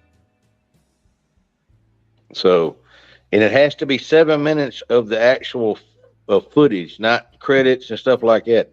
There's a lot of loopholes and hoops you got to jump through to put something up on Amazon now. Used to, anybody could put stuff up there, and see, then you got to send it to them. You got to send them the video, plus you got to send them the trailer, and both of them have to be okayed. If neither one of them if one of them gets okayed, you got to go back and redo until both of them get okayed before Amazon will let it go up now. So we'll see. Y'all still there? Yeah. Okay. But like I said, that's the way. And then I can't wait to get up there and do the video with y'all. Because see, if we get a drone, we can take and send the drone back the direction that this thing was coming from and have it looking back towards where Truth saw it, to give a bird's eye view in a different angle in what it was looking at and what Truth was looking at.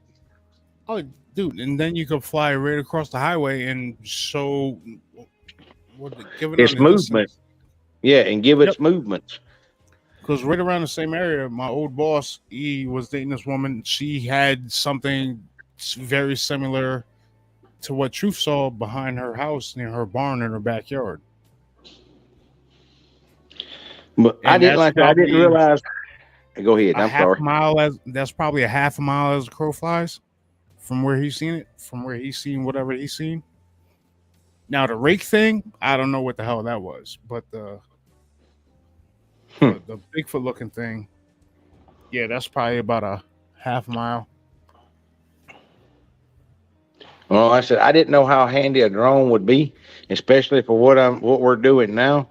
I said my goal is to get us a series out on something, A&E, Travel Channel, something that I'm giving myself a goal of a year to try to get it.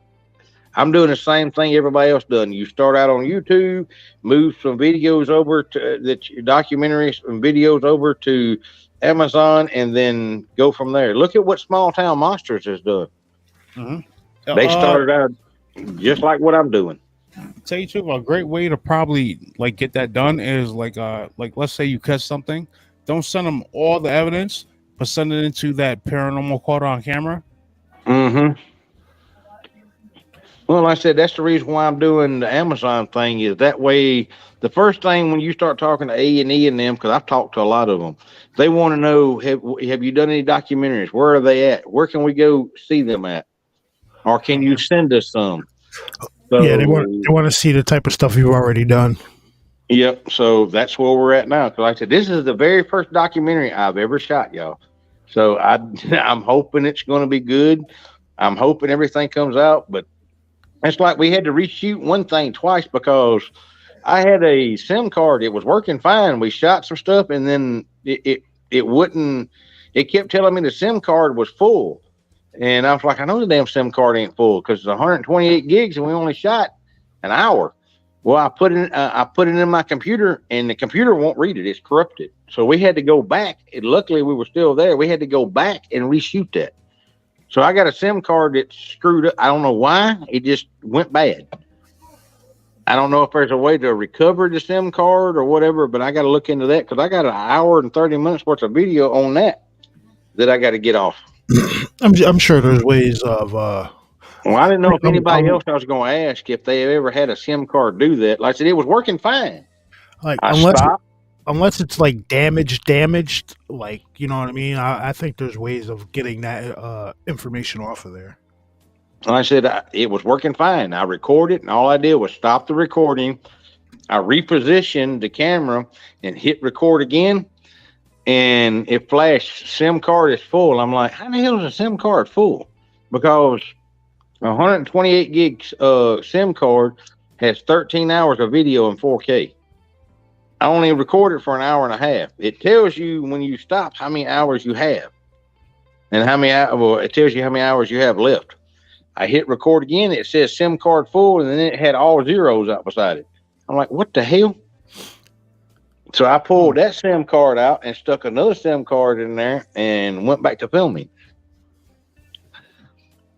So let's, little stuff like that is that you're going to come across. And I did not realize that camera actually has a built-in feature where you can run dual SIM cards at the same time. And what it is one backs up the other one in case you have lost footage. I did not know that until I got there trying to figure out, did I bump a setting or whatever? I know it has dual A and B slot, but he always told me he used the A slot. And I figured out through looking up some stuff on that camera that you can use A and B. You use A for the main and B for the backup in case you ever have corrupted data. So I'm fixing to actually invest in a couple more SIM cards for that camera. That way I'm running dual. Because like I said, 13 hours, I can take and run one in the B slot and grab and keep it for a backup for a lot of the others. Because most time you only record for like 30 minutes or so.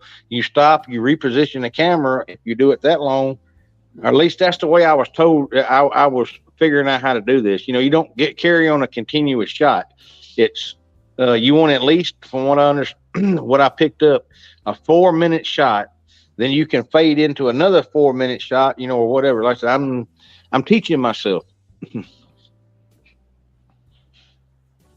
And it's turn drive when I went to.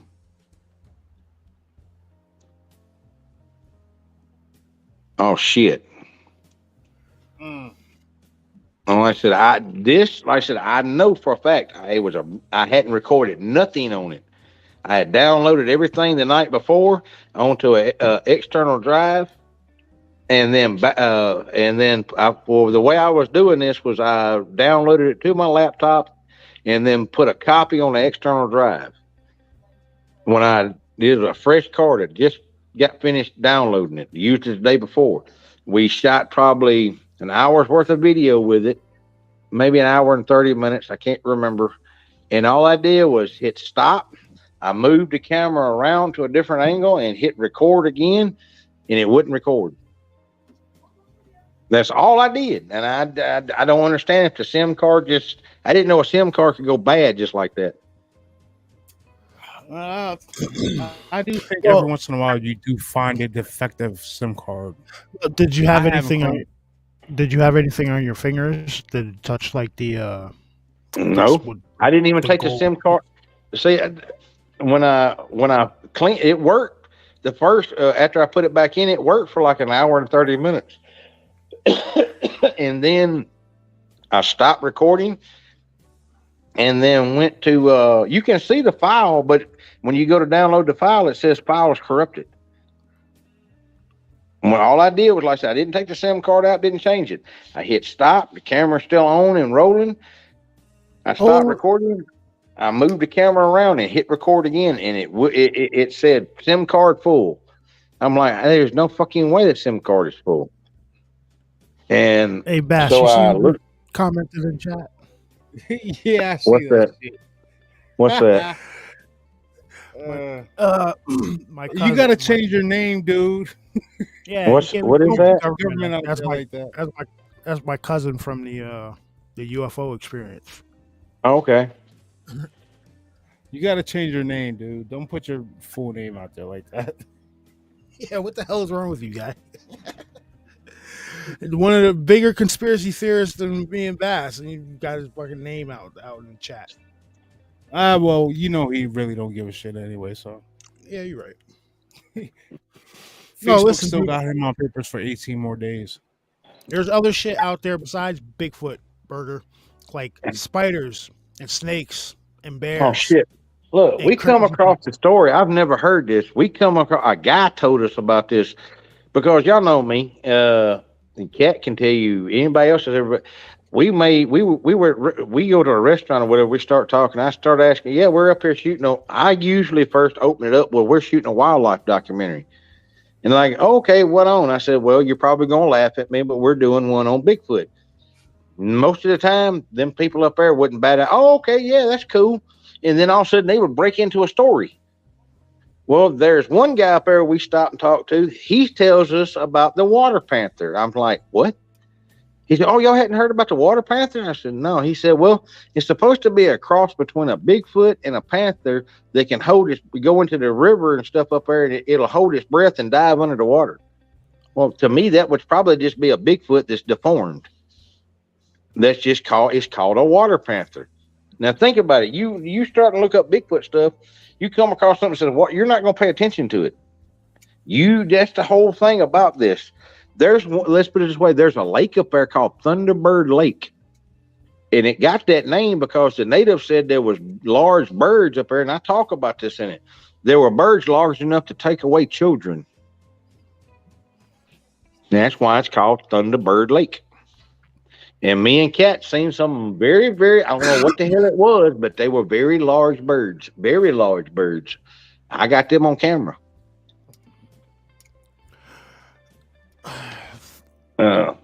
So if anybody wants to know, now I'll tell you where we were. If you type in Cherokee Village and Thunderbird Lake, we went all around that lake in the Spring River that goes all the way from Missouri down through Arkansas. We went all the way to the head up in Missouri and come all the way back. I'm trying to wrap my head around this water panther shit.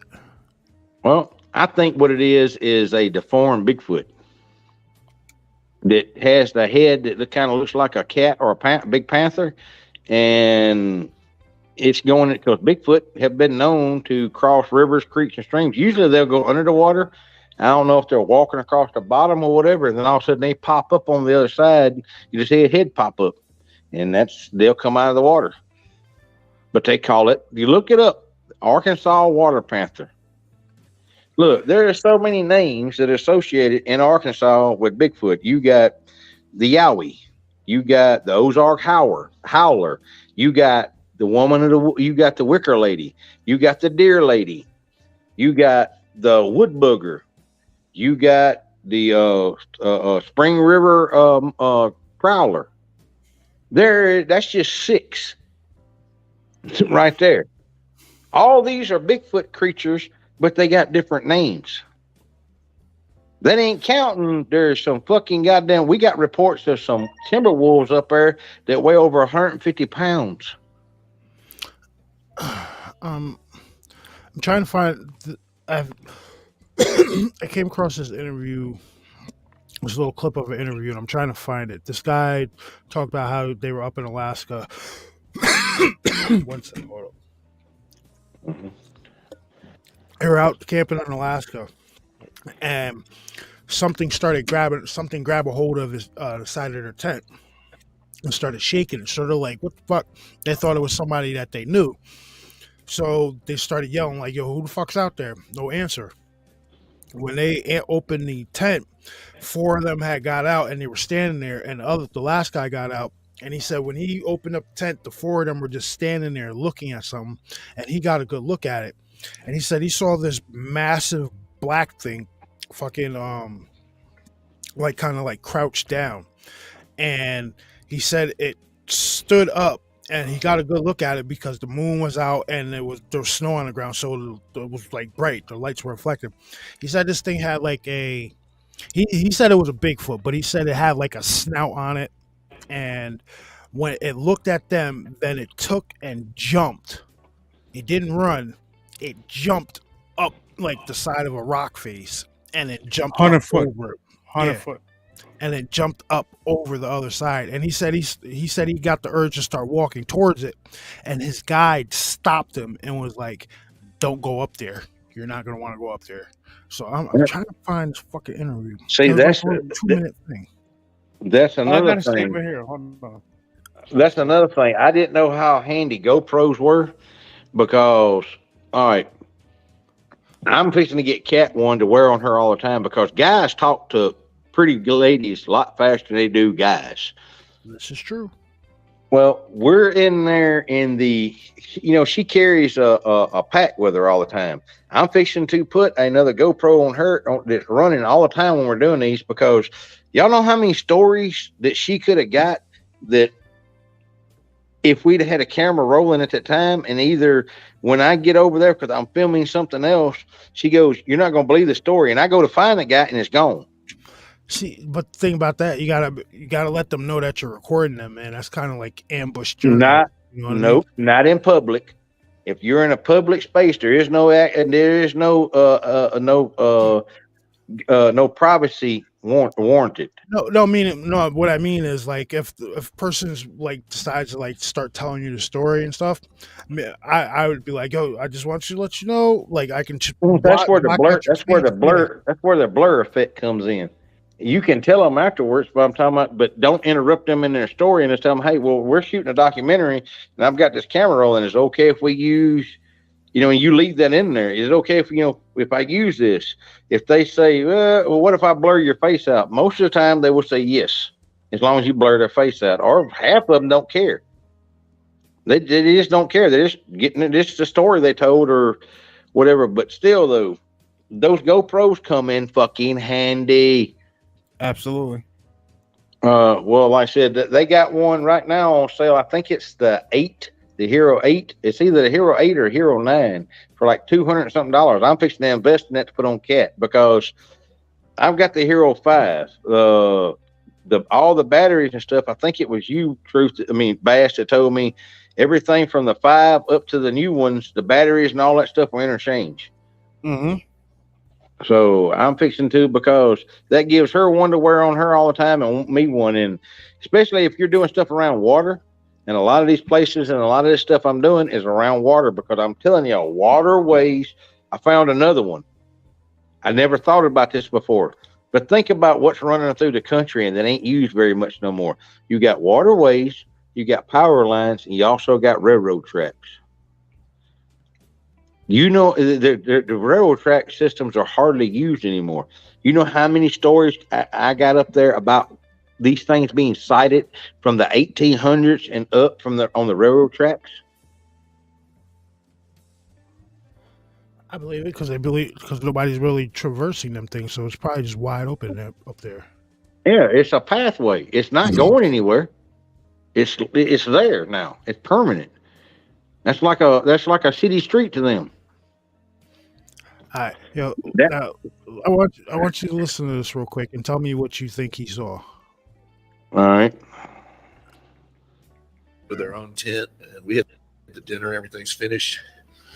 And all of a sudden, I'm sitting in the corner of the tent. There's like 5 of us in the tent.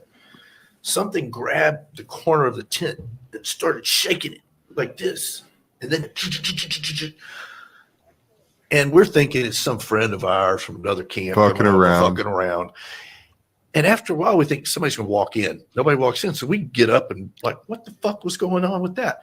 We walk out as I'm the last guy to get out of the tent, and I notice everybody standing there looking this way, just like this, just not moving at all, like looking at something. And it was a full moon, so it was really bright outside. And we were on a glacier, so it kind of reflected. I mean, it was very bright. It's like almost daylight. And I look over, and right there to the left, about 15 feet away from me, is this coiled up, crouched down, black, looked like the Yeti's not black. Get it's out black. of here. It's black, dude. It's fucking black. Everybody thinks, it's this white thing, No. And a friend of mine had seen one before in the same area and told me what it looked like. He said it moves real fast and it's all black. I'm like, okay. I didn't expect to see one. I just heard the story. But when I saw it, it was exactly what he said. How big was it? It was massive.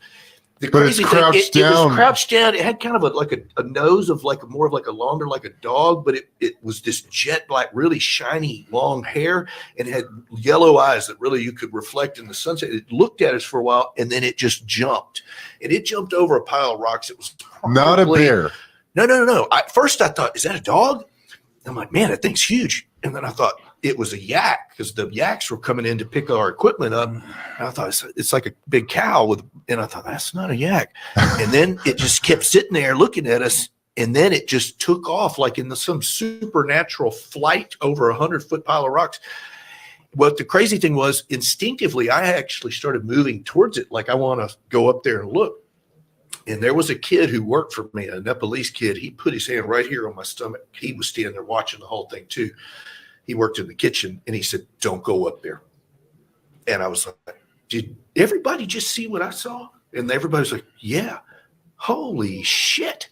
Okay. And when I saw it, I was just kind of like, oh, okay. Well, that's a real animal that exists and seems to have a supernatural quality that I never saw before. That's kind of elusive or something. But then after a couple of days, we were waiting to get picked up by the yaks.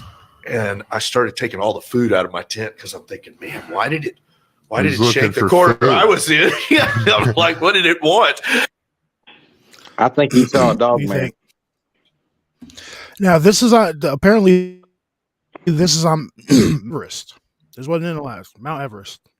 Well, I think he saw a dog man because the way he says it crouched down, the look it had, the eye color shine that it was giving off.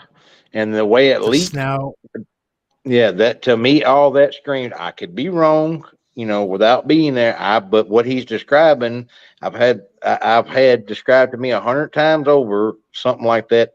And that's what I tell people: these damn dog men have a great Squatches do, but they don't leap like a dog man.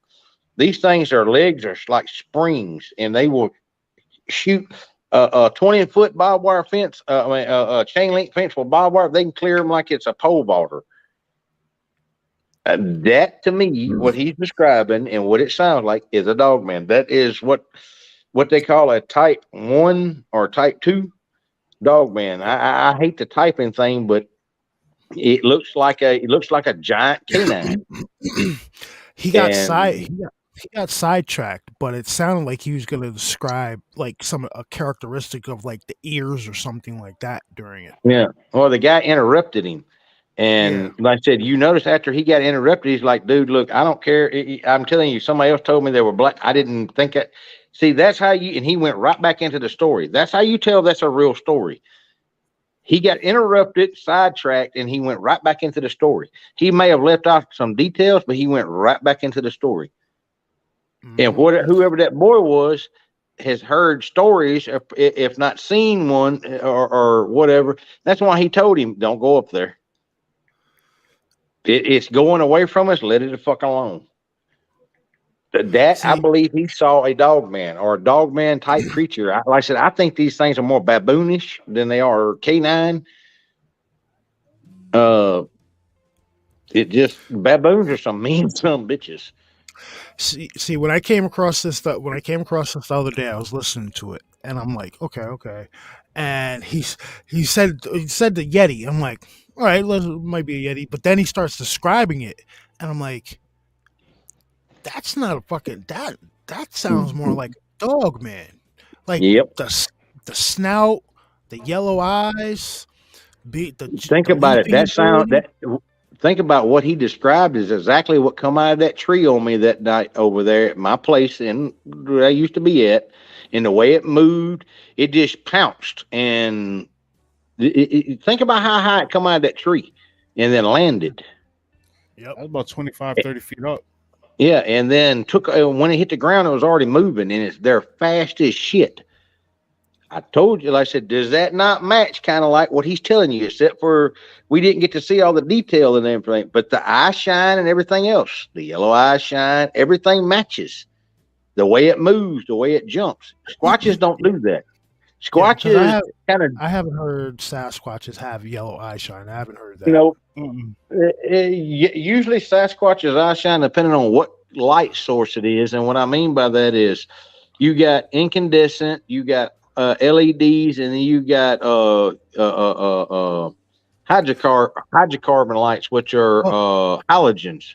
Well, technically, he didn't say it was eye shine. He said the eyes were yellow, reflecting. Yeah, the moonlight was reflecting because the way their eyes are designed. But Squatches are usually either from a red, an amber, or almost a green looking color. That's a typical Squatch, and it depends on what kind of light is hitting their eyes. Usually natural light, moonlight, stuff like that, their eyes will show up a red, and anywhere from like a deep auburn red all the way up to a fire engine red. And then depending on, like I said, if it's LED lights, make them look kind of a reddish green. I don't know how to describe that color. It's like almost an orange. Like I said, but that's Squatches. That's what I know for Squatches. The dog men that I've had encounters with usually are green or yellow. They're in that track of, that color range from green to yellow. And like I said, the snout, the way they move, they're faster than a Squatch, and their leaping ability. I wonder if there's been any if we can find any reports of, say, like dogman sightings in that area. And what you look for, instead of looking just for dogman, you look up unknown canines, canine creatures. Because see, that's what people get hung up. They get hung up on the name dogman, Bigfoot, Sasquatch. Because like I said, I gave y'all 6 different names without using Bigfoot or Sasquatch.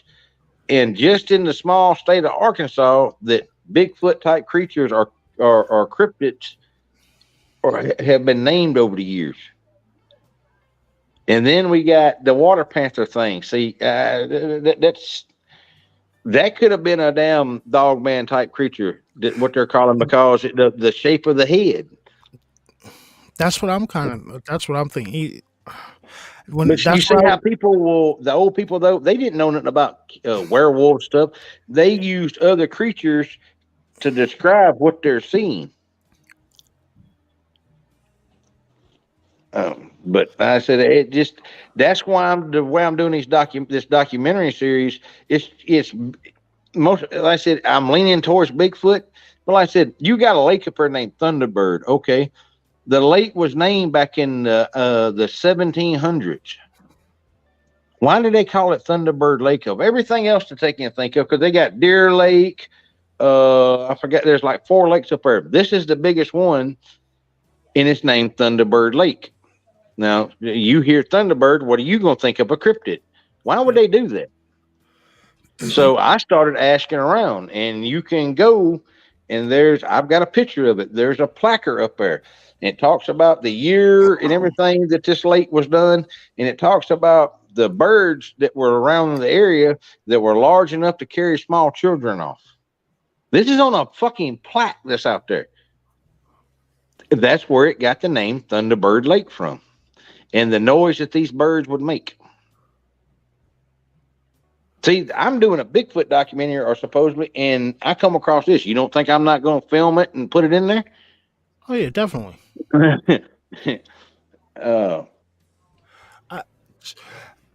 Yeah, at that water. I mean, yeah, because back then, old timers, they used to just call shit the way they call it. One of the more interesting encounters I heard it earlier. There's a dude named Truth Blog posted it. If you go look up his channel on YouTube, but he had an interview with a woman that shot a frog man. Right, so this lady was talking about how her great aunt had they rolled up to her house, and her aunt had a shotgun next to her, double barrel shotgun next to her, and the mother began to ask aunt, why do you keep this shotgun near you? And the aunt said, I keep this near me because there's crazy stuff out here. And she's like, I swear to God, this is what happened. So she commences to tell them the story. Back in the 1950s, she had woke up because the animals were getting all riled up and shit, right? So she went outside with her shotgun thinking it might have been like some foxes or some shit like that. And she starts looking around, and she sees something coming up by the barn. So she looks at it and tells it to stop, and it doesn't stop. And what she sees, it's about her height, about 5.5 feet tall, and it looks like a frog. It's got webbed hands and shit like that. It looks like a walking frog. So she tells it to stop, doesn't stop. It's coming towards her, and she fucking shoots it and kills it. Goes in, her husband hears the shot. He comes outside. They both walk down there. They see this thing, and they bury it. The animals get all quiet. They bury it right there near the barn where she shot the shit. Animals get all quiet. So the night after, the animals are wilding out again. So this time the husband hears it. So they both get up with their shotguns and they go outside. So what they see is this UFO come out of the sky. These beings climb out of it, walk over to the exact spot where they buried this thing, where they buried this frog thing. They put their hands over the lump, and this thing comes out of the ground. It's still dead. It's laying flat. It's flat. It's dead. It comes out of the ground. They walk over towards the pond, like behind the barn. They put their hands up, and the aunt says a UFO lifts up out of the water, sits there for a second. They get back in their craft, and both of them shoot back off into the sky. Well, see there? I tell you, one of the freakiest things I ever seen, it kind of goes along with this. Regular animals can look weird when they have stuff wrong with them. The craziest thing I was sitting here trying to think of what year, and I cannot remember what year, but there was a fox that was hanging around a buddy of mine's place, and this fox had the mange. Now, you want to talk about something that looks freaky as hell? A fox with no fucking hair or very little hair. It looks like a giant freaking rat. It looks like a giant hairless rat. Because you think a foxtail, you see it's big and bushy. Well, a foxtail is actually real thin. It's thinner than a dog's tail. It looks like a rat's tail or a possum's tail when it ain't got no hair on it. But you see, that's how animals get or things get misconstrued. That until you said something about the aircraft and the aliens, I was thinking, well, maybe it was some kind of cryptid that had the mange or something. And until you said that kind of threw that shit out the window. No, the woman said it looked like a giant walking frog, and when she said for it to stop, it started coming towards her, and that's when she let it have it with that double barrel. Husband came out. They saw it and buried it. Well, be there.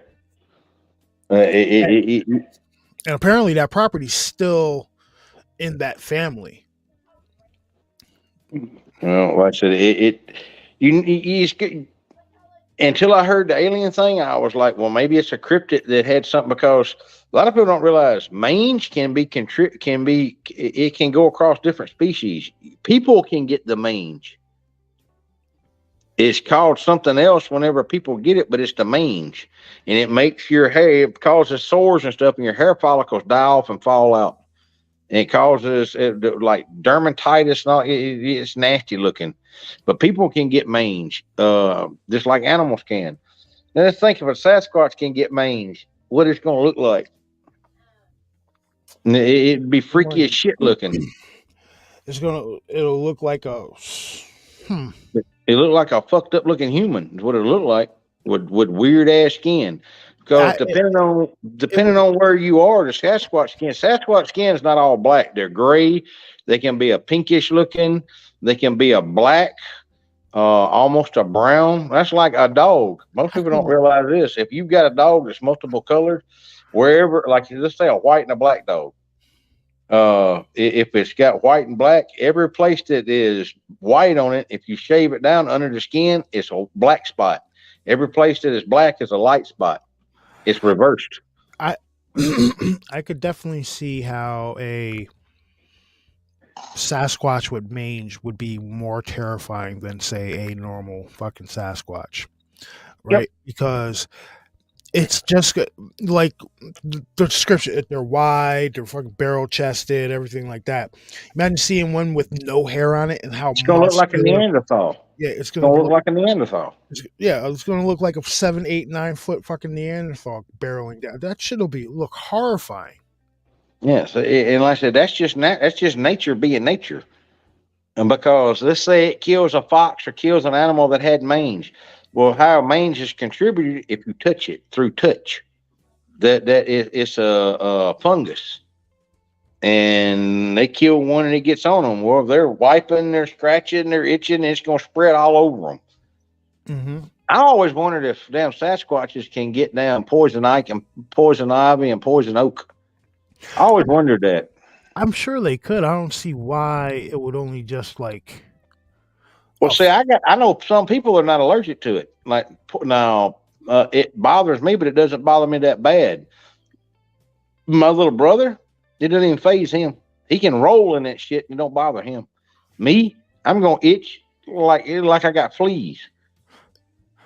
I mean, I don't see why it wouldn't react the same way a normal human would react, right? You know what I mean? Like same way like a normal human gets the shits. I'm sure Bigfoot would get the shits too. Oh yeah, depending on their diet.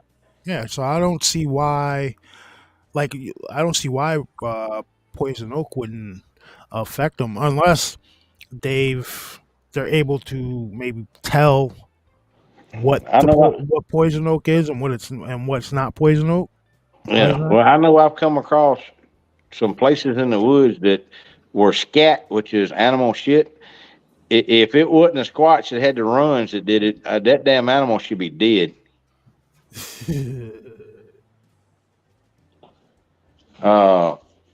Like I said, because I'm talking about, it was a large pile of liquid diarrhea shit. And if it was a regular animal, that animal should have been laying somewhere dead there with as much shit that came out of it. I'm talking about a large pile, like a small area rug. Yeah, that's disgusting. Yeah, but I'm talking, you going through the woods, you never know. And I smelled it way before I got there. I'm like, God damn. And then all of a sudden I was like, oh, that's what that is. And to me, it looked like he'd been eating a bunch of damn berries and mushrooms, is what it looked like. But oh my God, whoo! If he wasn't dead, it smelled like he's rotting from the inside. Like I said, I smelt it way before I got there, and then when I got closer to it, I was like, "Yeah, that's what that is." Oh my God! And before anybody asked me, "Did you?" No, because it stunk too goddamn bad. I was like, "Ugh." I'm looking around to see because that much poo come out of something. The regular animal, they should be laying there dead somewhere. I'm talking about it's. Well, y'all, I'm fixing to jump off here, and I'm gonna go get a shower, and I'm gonna try to get some rest now. Cat's trying to go to sleep. My big old mouth. I'm sitting in the kitchen. She's in the bedroom. I'm probably keeping her awake, and she's got. They started a new clinical trial. They start tomorrow, so she's probably gonna have one hell of a fucking day. No problem. Yeah, we about to shut it down anyway. It's midnight over here. Thank you for letting me come on here, man. Thank you for letting me come on, and thank you for letting me promote the documentary and stuff. And dude, you don't have to thank. You are always welcome home to show. I know it's just look. I know y'all my brother and everything, but it's just my way of being courteous and everything. Because like I said, I took y'all show away from movies, and John Wick 4 is a bad motherfucker. Oh shit! You know how people in head with axes. We were gonna work our way out of movies into cryptids any damn way. That's how we usually do anyway. You know they're in Japan, by the way, and that lady she's Japanese. Go look up John Wick training, shooting. I think it's shooting or the training seminar. They're running a 3-gun competition. That lady's there. That lady can do all that shit in real life. Yeah. That's the reason why these movies work so good is because most people didn't know what's the lady singer that was in 3. God damn, what the hell's her name? The black lady that was in 3. They had the dogs. Oh, Halle Berry. Yeah, most people didn't realize Halle Berry was as efficient with firearms as she is. You can go watch her train with John Wick doing the 3 guns. She's bad as hell. That Japanese lady, she takes a shotgun like you got, and she's double loading it. She's grabbing 2 rounds at a time, shoving it in. She's flipping up, firing, and she flips it over, reloads, and fires again. She knows what she's doing. Yep. The fucking Keanu Reeves is a beast. Oh man! Years and years ago, back this is before he did. I got Point Break. He's been into martial arts and shooting for years. I actually got to shoot with him when I shot for Glock years ago. This is back when Gen 1 and Gen 2s were famous. He was shooting 1911 back then. That's before the Baba Yagas got made famous. He was shooting a converted 1911 then in the super class. He was good then, and a lot of people don't realize he is actually a black belt in 2 different, maybe 3 different martial arts. But that dude is just as friendly and get along. He reminds you of how he portrayed in Bill and Ted. That's the way he is. He's just laid back and calm. Most people don't know his favorite thing to do is ride the subway. He gets on there and dresses just normally and rides the subway with everybody. Like I've seen videos where like there's women standing there and they'll look at him and be like, "Yo, you want a seat?" And he'll get up and here, have a seat. Like Keanu Reeves is one of the coolest fucking people in Hollywood. I think it's funny how, when most people, they get famous, it goes to their head. And with him, it went the opposite way. He's more laid back now, I believe, than what he used to be. Mm-hmm. The fame actually calmed him instead of pushed his head bigger than a fucking basketball. But like I said, the dude's always been, like I said, I actually got to shoot. I didn't even know who Keanu Reeves was back then. He was just another dude shooting. And then later on, I was like, hey, I know that dude. I shot with him. And then he blew up into this big fucking movie star. I tell you, somebody else that likes to shoot, most people don't know. That's Nicolas Cage. Mm-hmm. That's how I got to know him. Is he actually came out and trained at Rolling Thunder. Did several training classes. That's where I met Nicolas Cage. I met him. I met Chuck Norris, and I cannot remember that other dude's name. He did a couple of action movies, but he was always the bad guy, black-headed dude. I cannot remember his damn name. Oh shit! What the hell's his name? Always played like a cowboy, like a dude. What the hell? I'll figure out what his name is and tell you. Like I said, Ooh, Michael. You talking about Michael Madsen?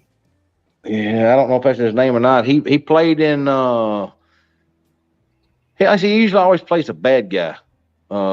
He was in. The guy that went crazy and hold on, what's the name of that damn movie? Reservoir Dogs. Michael Madsen. Yeah, him. Yeah, he's actually pretty. He's heavy set now, but he used to do 3-gun single gun competition and 3-gun competitions. He's actually real proficient with a firearm. I said that's how I met a lot of these people doing stuff like that. But back then they wasn't what you call famous. They were just average people. That's how they got a lot of their damn. These guys got their break is. People would come out to these from movie sets, coming out to look for people to do action films that actually knew and moved like they were supposed to do, because back then that's what sold them, and they would pull guys off of stuff like that. I said it's. We'll look at Machete. He was literally a fucking gangster. He was literally he hadn't been out of prison very long when he got his first role. Danny Trejo? Yep. Danny Trejo was the real deal back in the day. And that's the reason why he got hired. They were looking for what the heck? I can't say the name. Authentic. Yeah. They were looking for authentic people. And him and one of his buddies was like, well, I think the first time he was on film, he only got paid a couple $100, him and his buddy a piece. And, they killed it, and after that, he was offered role after role. And like I said, he literally went to prison for several years because he was exactly what he looks like is what he was. He was a thug. And you know what? He's one of my favorite actors. I hate. Oh, he is now because one of my favorite actors. Well, he brings realism to it because he knows how a criminal acts because he used to be a criminal. Dude, he plays in this one movie, I have to see it, where he is the quote unquote Hollywood hitman. Truth, I know you know what I'm talking about. Mm-hmm. I have to see the whole movie, but he's one of the they basically brought him into Hollywood to be a Hollywood hitman. So the premise is that there's only a certain amount of celebrities that are allowed in the world, and that Danny Trejo was actually brought into Hollywood, but not to be famous. He's actually secretly the one that takes out a lot of these Hollywood celebrities and shit. Mm-hmm. That's what that movie's like. That's what that movie pretty much is. And it sounds pretty good. Well, I can tell you, Danny Trejo, Trejo, however you say his name, I call him Machete. Trejo. Yeah, I call him Machete because that was his gang name, Machete. That was his. That's what he. If he's around, you holler out Machete, he's gonna turn around because that was his. Like Balt is my, AKA nickname. That was his through his contacts and what he used to do. And he's a damn good actor. But see, that's what I'm saying. He brings forth realism and truth. That's why no matter what he plays in, it's good because he doesn't have to think about being that person. That's the person he used to be. And it brings and it shows. Think about it. Would you want to meet him in a dark alley and be pissed and him be pissed at you? Fuck no. Dude, he was great. Talking about that? He was great in Dusk Till Dawn. Is that dude? I love that fucking movie. That is hilarious in that movie. We got pee any way you want it. We got it hot. We got it cold. We got it slimy.